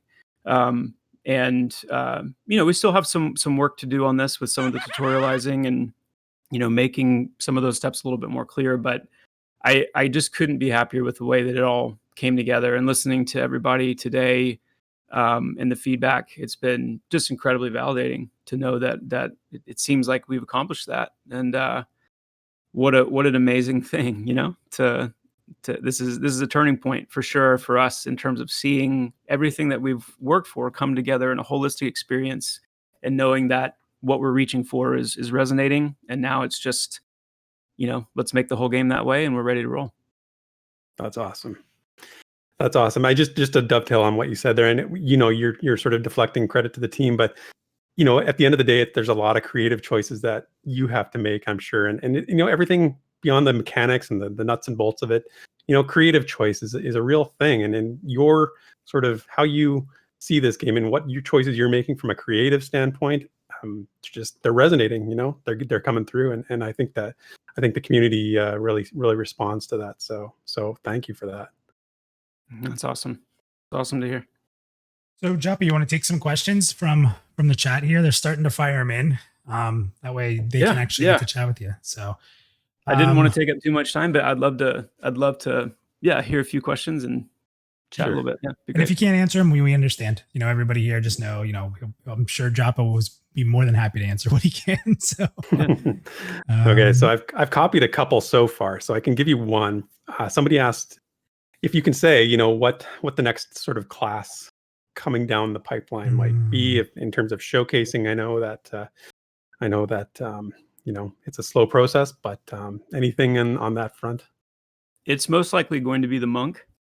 You were noticing the monk animations, and we have. It's really important for class play and that everything that supports the visual feedback of that class is present. And for most classes, like the melee, more traditional melee classes, the casting classes, a lot of that's there. But when you think about the monk and you think about the ranger, both of those classes specifically require a pretty significant and unique animation suite to sell all the different and unique things that they do.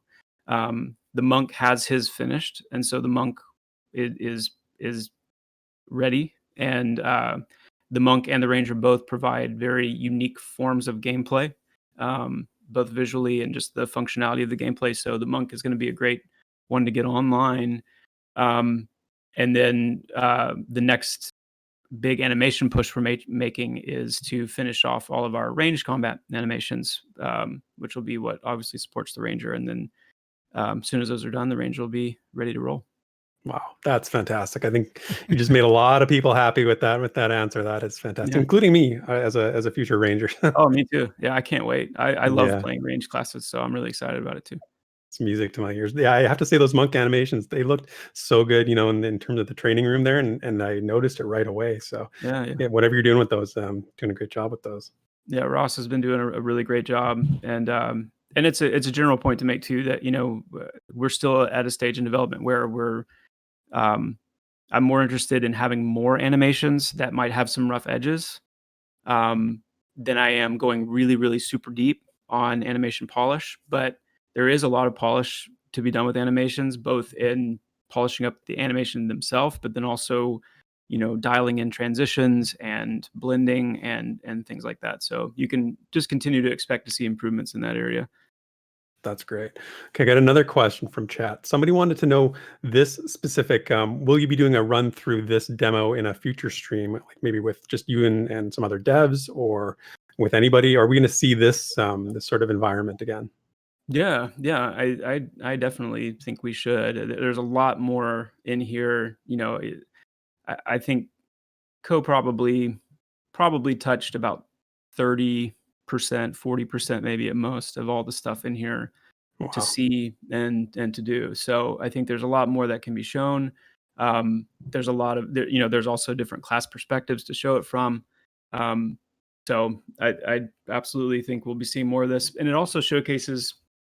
We're used to excuse me, in games you'll see wow, they use this cave system or this cave prefab in multiple places. World of Warcraft, for example, they've got the same 3, 4, 5 cave caves that they use in all kinds of various places. You can recolor them, reskin them.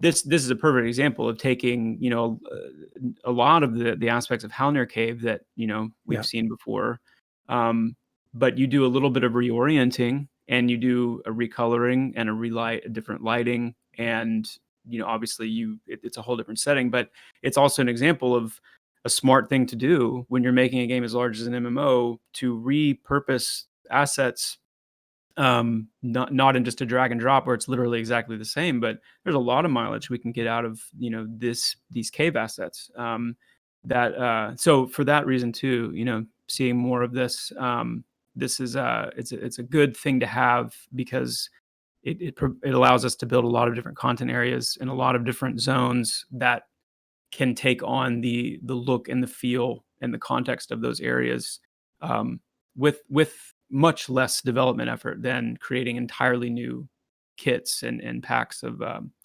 environmental assets. So it's a good balance. It's striking that balance between how can you reuse content, reuse visual content, reuse certain assets in smart ways that make them feel truly different, and then that balanced with, you know, the true unique assets and things that more one-off bespoke pieces that you need to create those real POIs and those lasting impactful places that are nowhere else. Right. And actually, there was another question that's sort of related to that, because they're asking, just because we've seen so much gray box stuff in the recent streams, you know, in terms of turning that gray boxed environment into something like this, you know, like how much work is that? Like, what is the sort of workload involved in doing something like that? A lot of it depends on if we're talking about gray box terrain, for example. Houdini, the more and more our Houdini pipeline improves and fills out, the faster and faster and faster it's going to become to take a gray boxed overland environment, terrain, rocks, trees, things like that, and flip that into its final form. That will become more and more rapid. That's different from taking a gray boxed like a dungeon, or, you know, something like with the Hangor assets, the orc assets we saw earlier, where we had the gray boxed tusk and the gray boxed huts. Those take a little bit longer, because you're not procedurally creating those through something like Houdini. With Houdini, you're taking finished terrain textures, terrain materials, finished rocks, finished trees that have already been modeled and textured, and then you're, you know, kind of working those things into Houdini to kind of take in all the different parameters and build places based on the gray boxing forms that we've put in place. And then that's only about 50%, because then you come in after that and you do all of your hand placed designer, you know, specific locations, and you're tweaking the location of different trees and rocks to really dial it in and make it exactly what it needs to be. Whereas with traditional modeling and texturing, like, you know, turning this keep from gray box into this takes a little bit more time, but that's why you ultimately build up an art team that is doing both concurrently. Right. Great. Jump in and there was another question from Walking Waste, and not so much because he asked the question, what is your favorite part of the evaluation build? How about more so, what was your favorite moment that kind of got unveiled today? Like, as you were experiencing it, like, was there a moment where you kind of smiled, where something kind of happened? I'll tell you, there are a lot of moments that I wished something had happened, because there were so many little things that, it's not the same if you jump in and like, hey, you know, even with the stealth, overhearing the stealth conversation, which was one of my favorite moments. I was talking to the team, you know, and prepping for this. Like, it's one of the things I was most excited about, because little things like that show these little flashes of revelation on how deep things really go. And I think that's one of the important things with Pantheon, is that we're so used to these games being polished and being pretty, and, you know, having kind of the standard things we expect. And I think it's when it hits that, oh, there's like 2 and 3 layers of depth below the surface that I can dig into at any time. I can access at any time as I'm occupying this world and playing this game.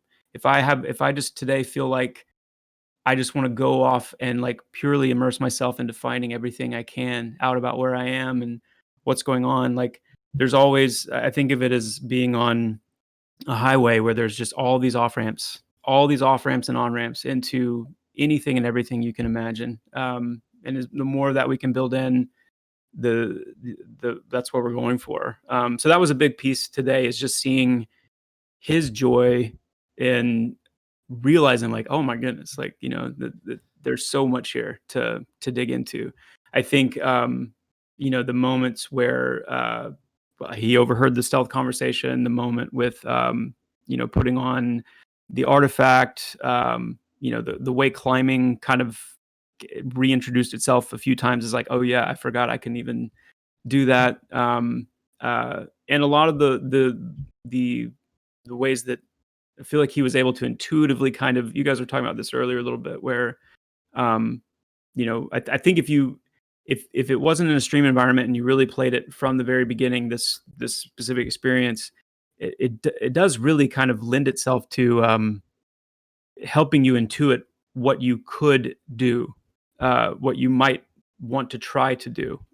So for example, the question was asked earlier, like, I wonder if I snuck into that storeroom, if I could actually pick up that food. And the answer is yes, you could. And that would have, you know, its own set of implications and effects if you did that. And the same way with overhearing the conversations. And as soon as you do that one time, it all of a sudden checks a box in your brain of like, I wonder where else I can do that, or how else I might be able to utilize that. And that's kind of what we're going for, is that domino effect of you something is substantiated, and then all of a sudden the implications explode of how you could use that. So that was validated today quite a bit as well. Someone wants to know That's if you great. used any dev commands to get through that boss. I didn't. I have a feeling, I don't know if Ben used a command or if he was maybe had a wrong weapon equipped, but I noticed that the boss went from like full health to almost like 50% health in the first few seconds. And then I think, you know, he realized what was going on and changed it, I guess. But that was not planned and not intended. You know, honestly, I think it worked out for the best, because, you know, you didn't need a 20-minute fight there. I mean, maybe that might have been the best case scenario. Who knows? I will give you a heads up. You pulled out, I said it to Therek, pretty clutch heal. When you got black holed, you were pretty close to dead and you were getting hit. And I was like, I don't know if that cast's getting up. Nothing's nasty. Yeah.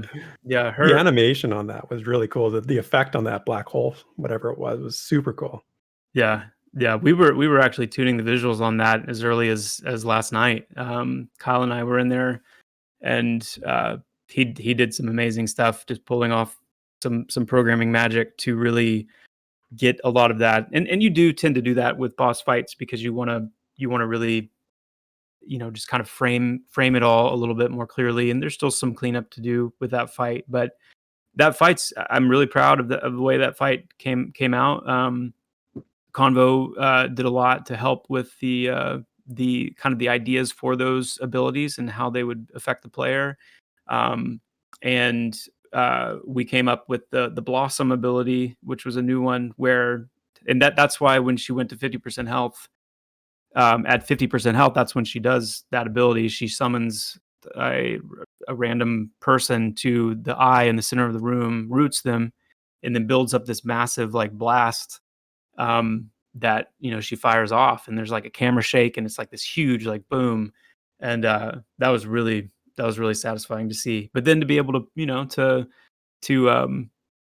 finish the fight, loot, you know, the target, realize that, you know, it was I'm hoping it was validating for a lot of people who have supported, followed, you know, had faith in, you know, which isn't something we take for granted. Faith is hard. But when the things that we talk about, and that's why the guest that came on talking about crafting was really encouraging, because, you know, Convo and Neth both very recently, multiple times, have come out and said this is kind of what we're doing with crafting.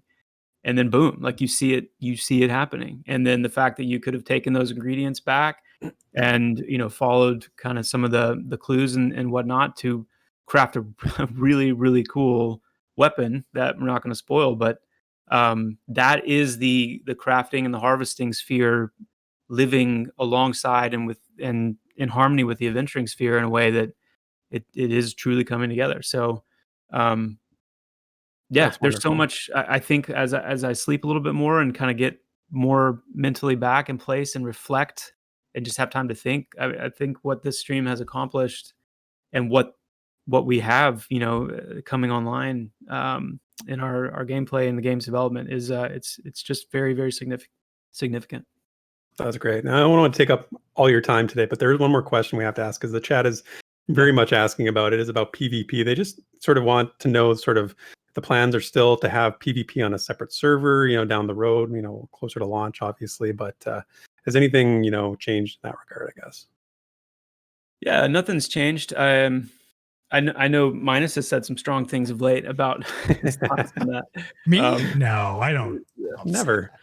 And they're good. They're good, thought-provoking points. But yeah, at this point, nothing's changed about the plans there for the PvP server. I still contend that PvP, there's the esports kind of model towards PvP balance, PvP, design, and that's a very legitimate path. That's not our path. We're not interested in esports. Not to say that we're not interested in something like esports, because then that can take lots of different forms. But I guess that bleeding edge competitive esport where balance and surgical balance is like the prime directive. But I'm much more interested and intrigued by, again, taking this very well-developed, immersive, multi-layered world and figuring out ways that PvP, if beyond just turning PvP on a server, but thinking of ways that PvP could occur in a world like that, where it's less about meters and esports and whatever, and more about true open world alliances, skirmishes, having mini game type content that looks more like the Hunger Games instead of Capture the Flag. Just ways that it can just be a more immersive experience with less emphasis on surgical balance. Right. Awesome. I know he said last question. The only other one I had, just because of your love and passion for sound and audio, do you still have a big hand? Because obviously Ko made a big point to bring that up and turned his volume up so we could hear that ambience. Do you still have a really big hand in the audio side of this? Because I know that was your passion coming in. Mm-hmm. Yeah. That's still me until we are able to hire somebody to come on and take the reins. And because it's me, it's still minimal. Like, it's not anywhere near what we want ultimately to have and all the different things we want. And a lot of the polish of the blending and the, the different, but yeah, it's definitely still a passion of mine, and it makes all the difference. Even a little bit of audio in there when it's right makes all the difference. It really does.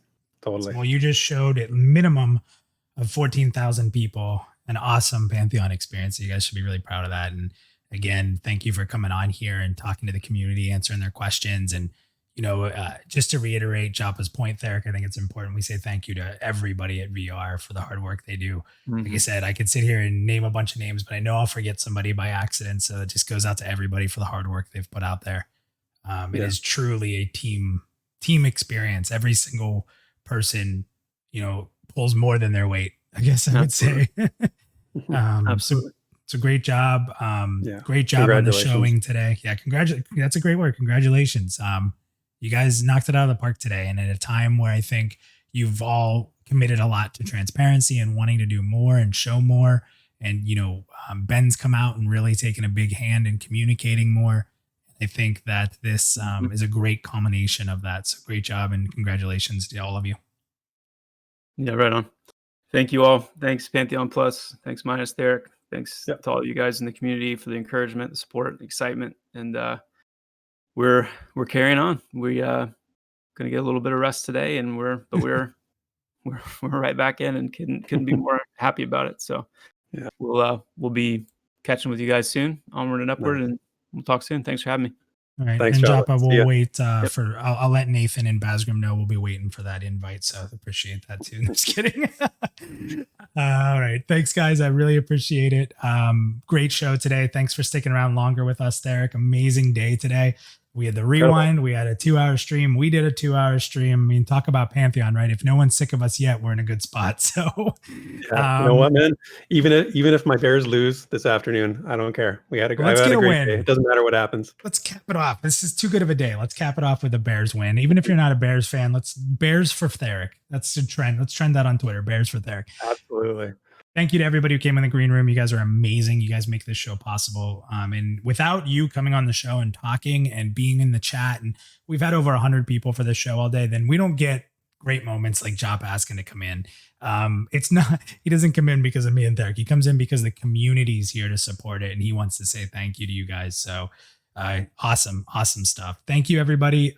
Great show. You'll probably see content over the next few weeks from us, I'm sure. With all the different stuff we've put in here and maybe some articles about it. But you guys are awesome. Thank you so much. Thank you to VR. Thank you to the community. Onward and upward indeed. Therek, thanks for another great day. Another great one, man. Thanks to everybody. We'll see you next time.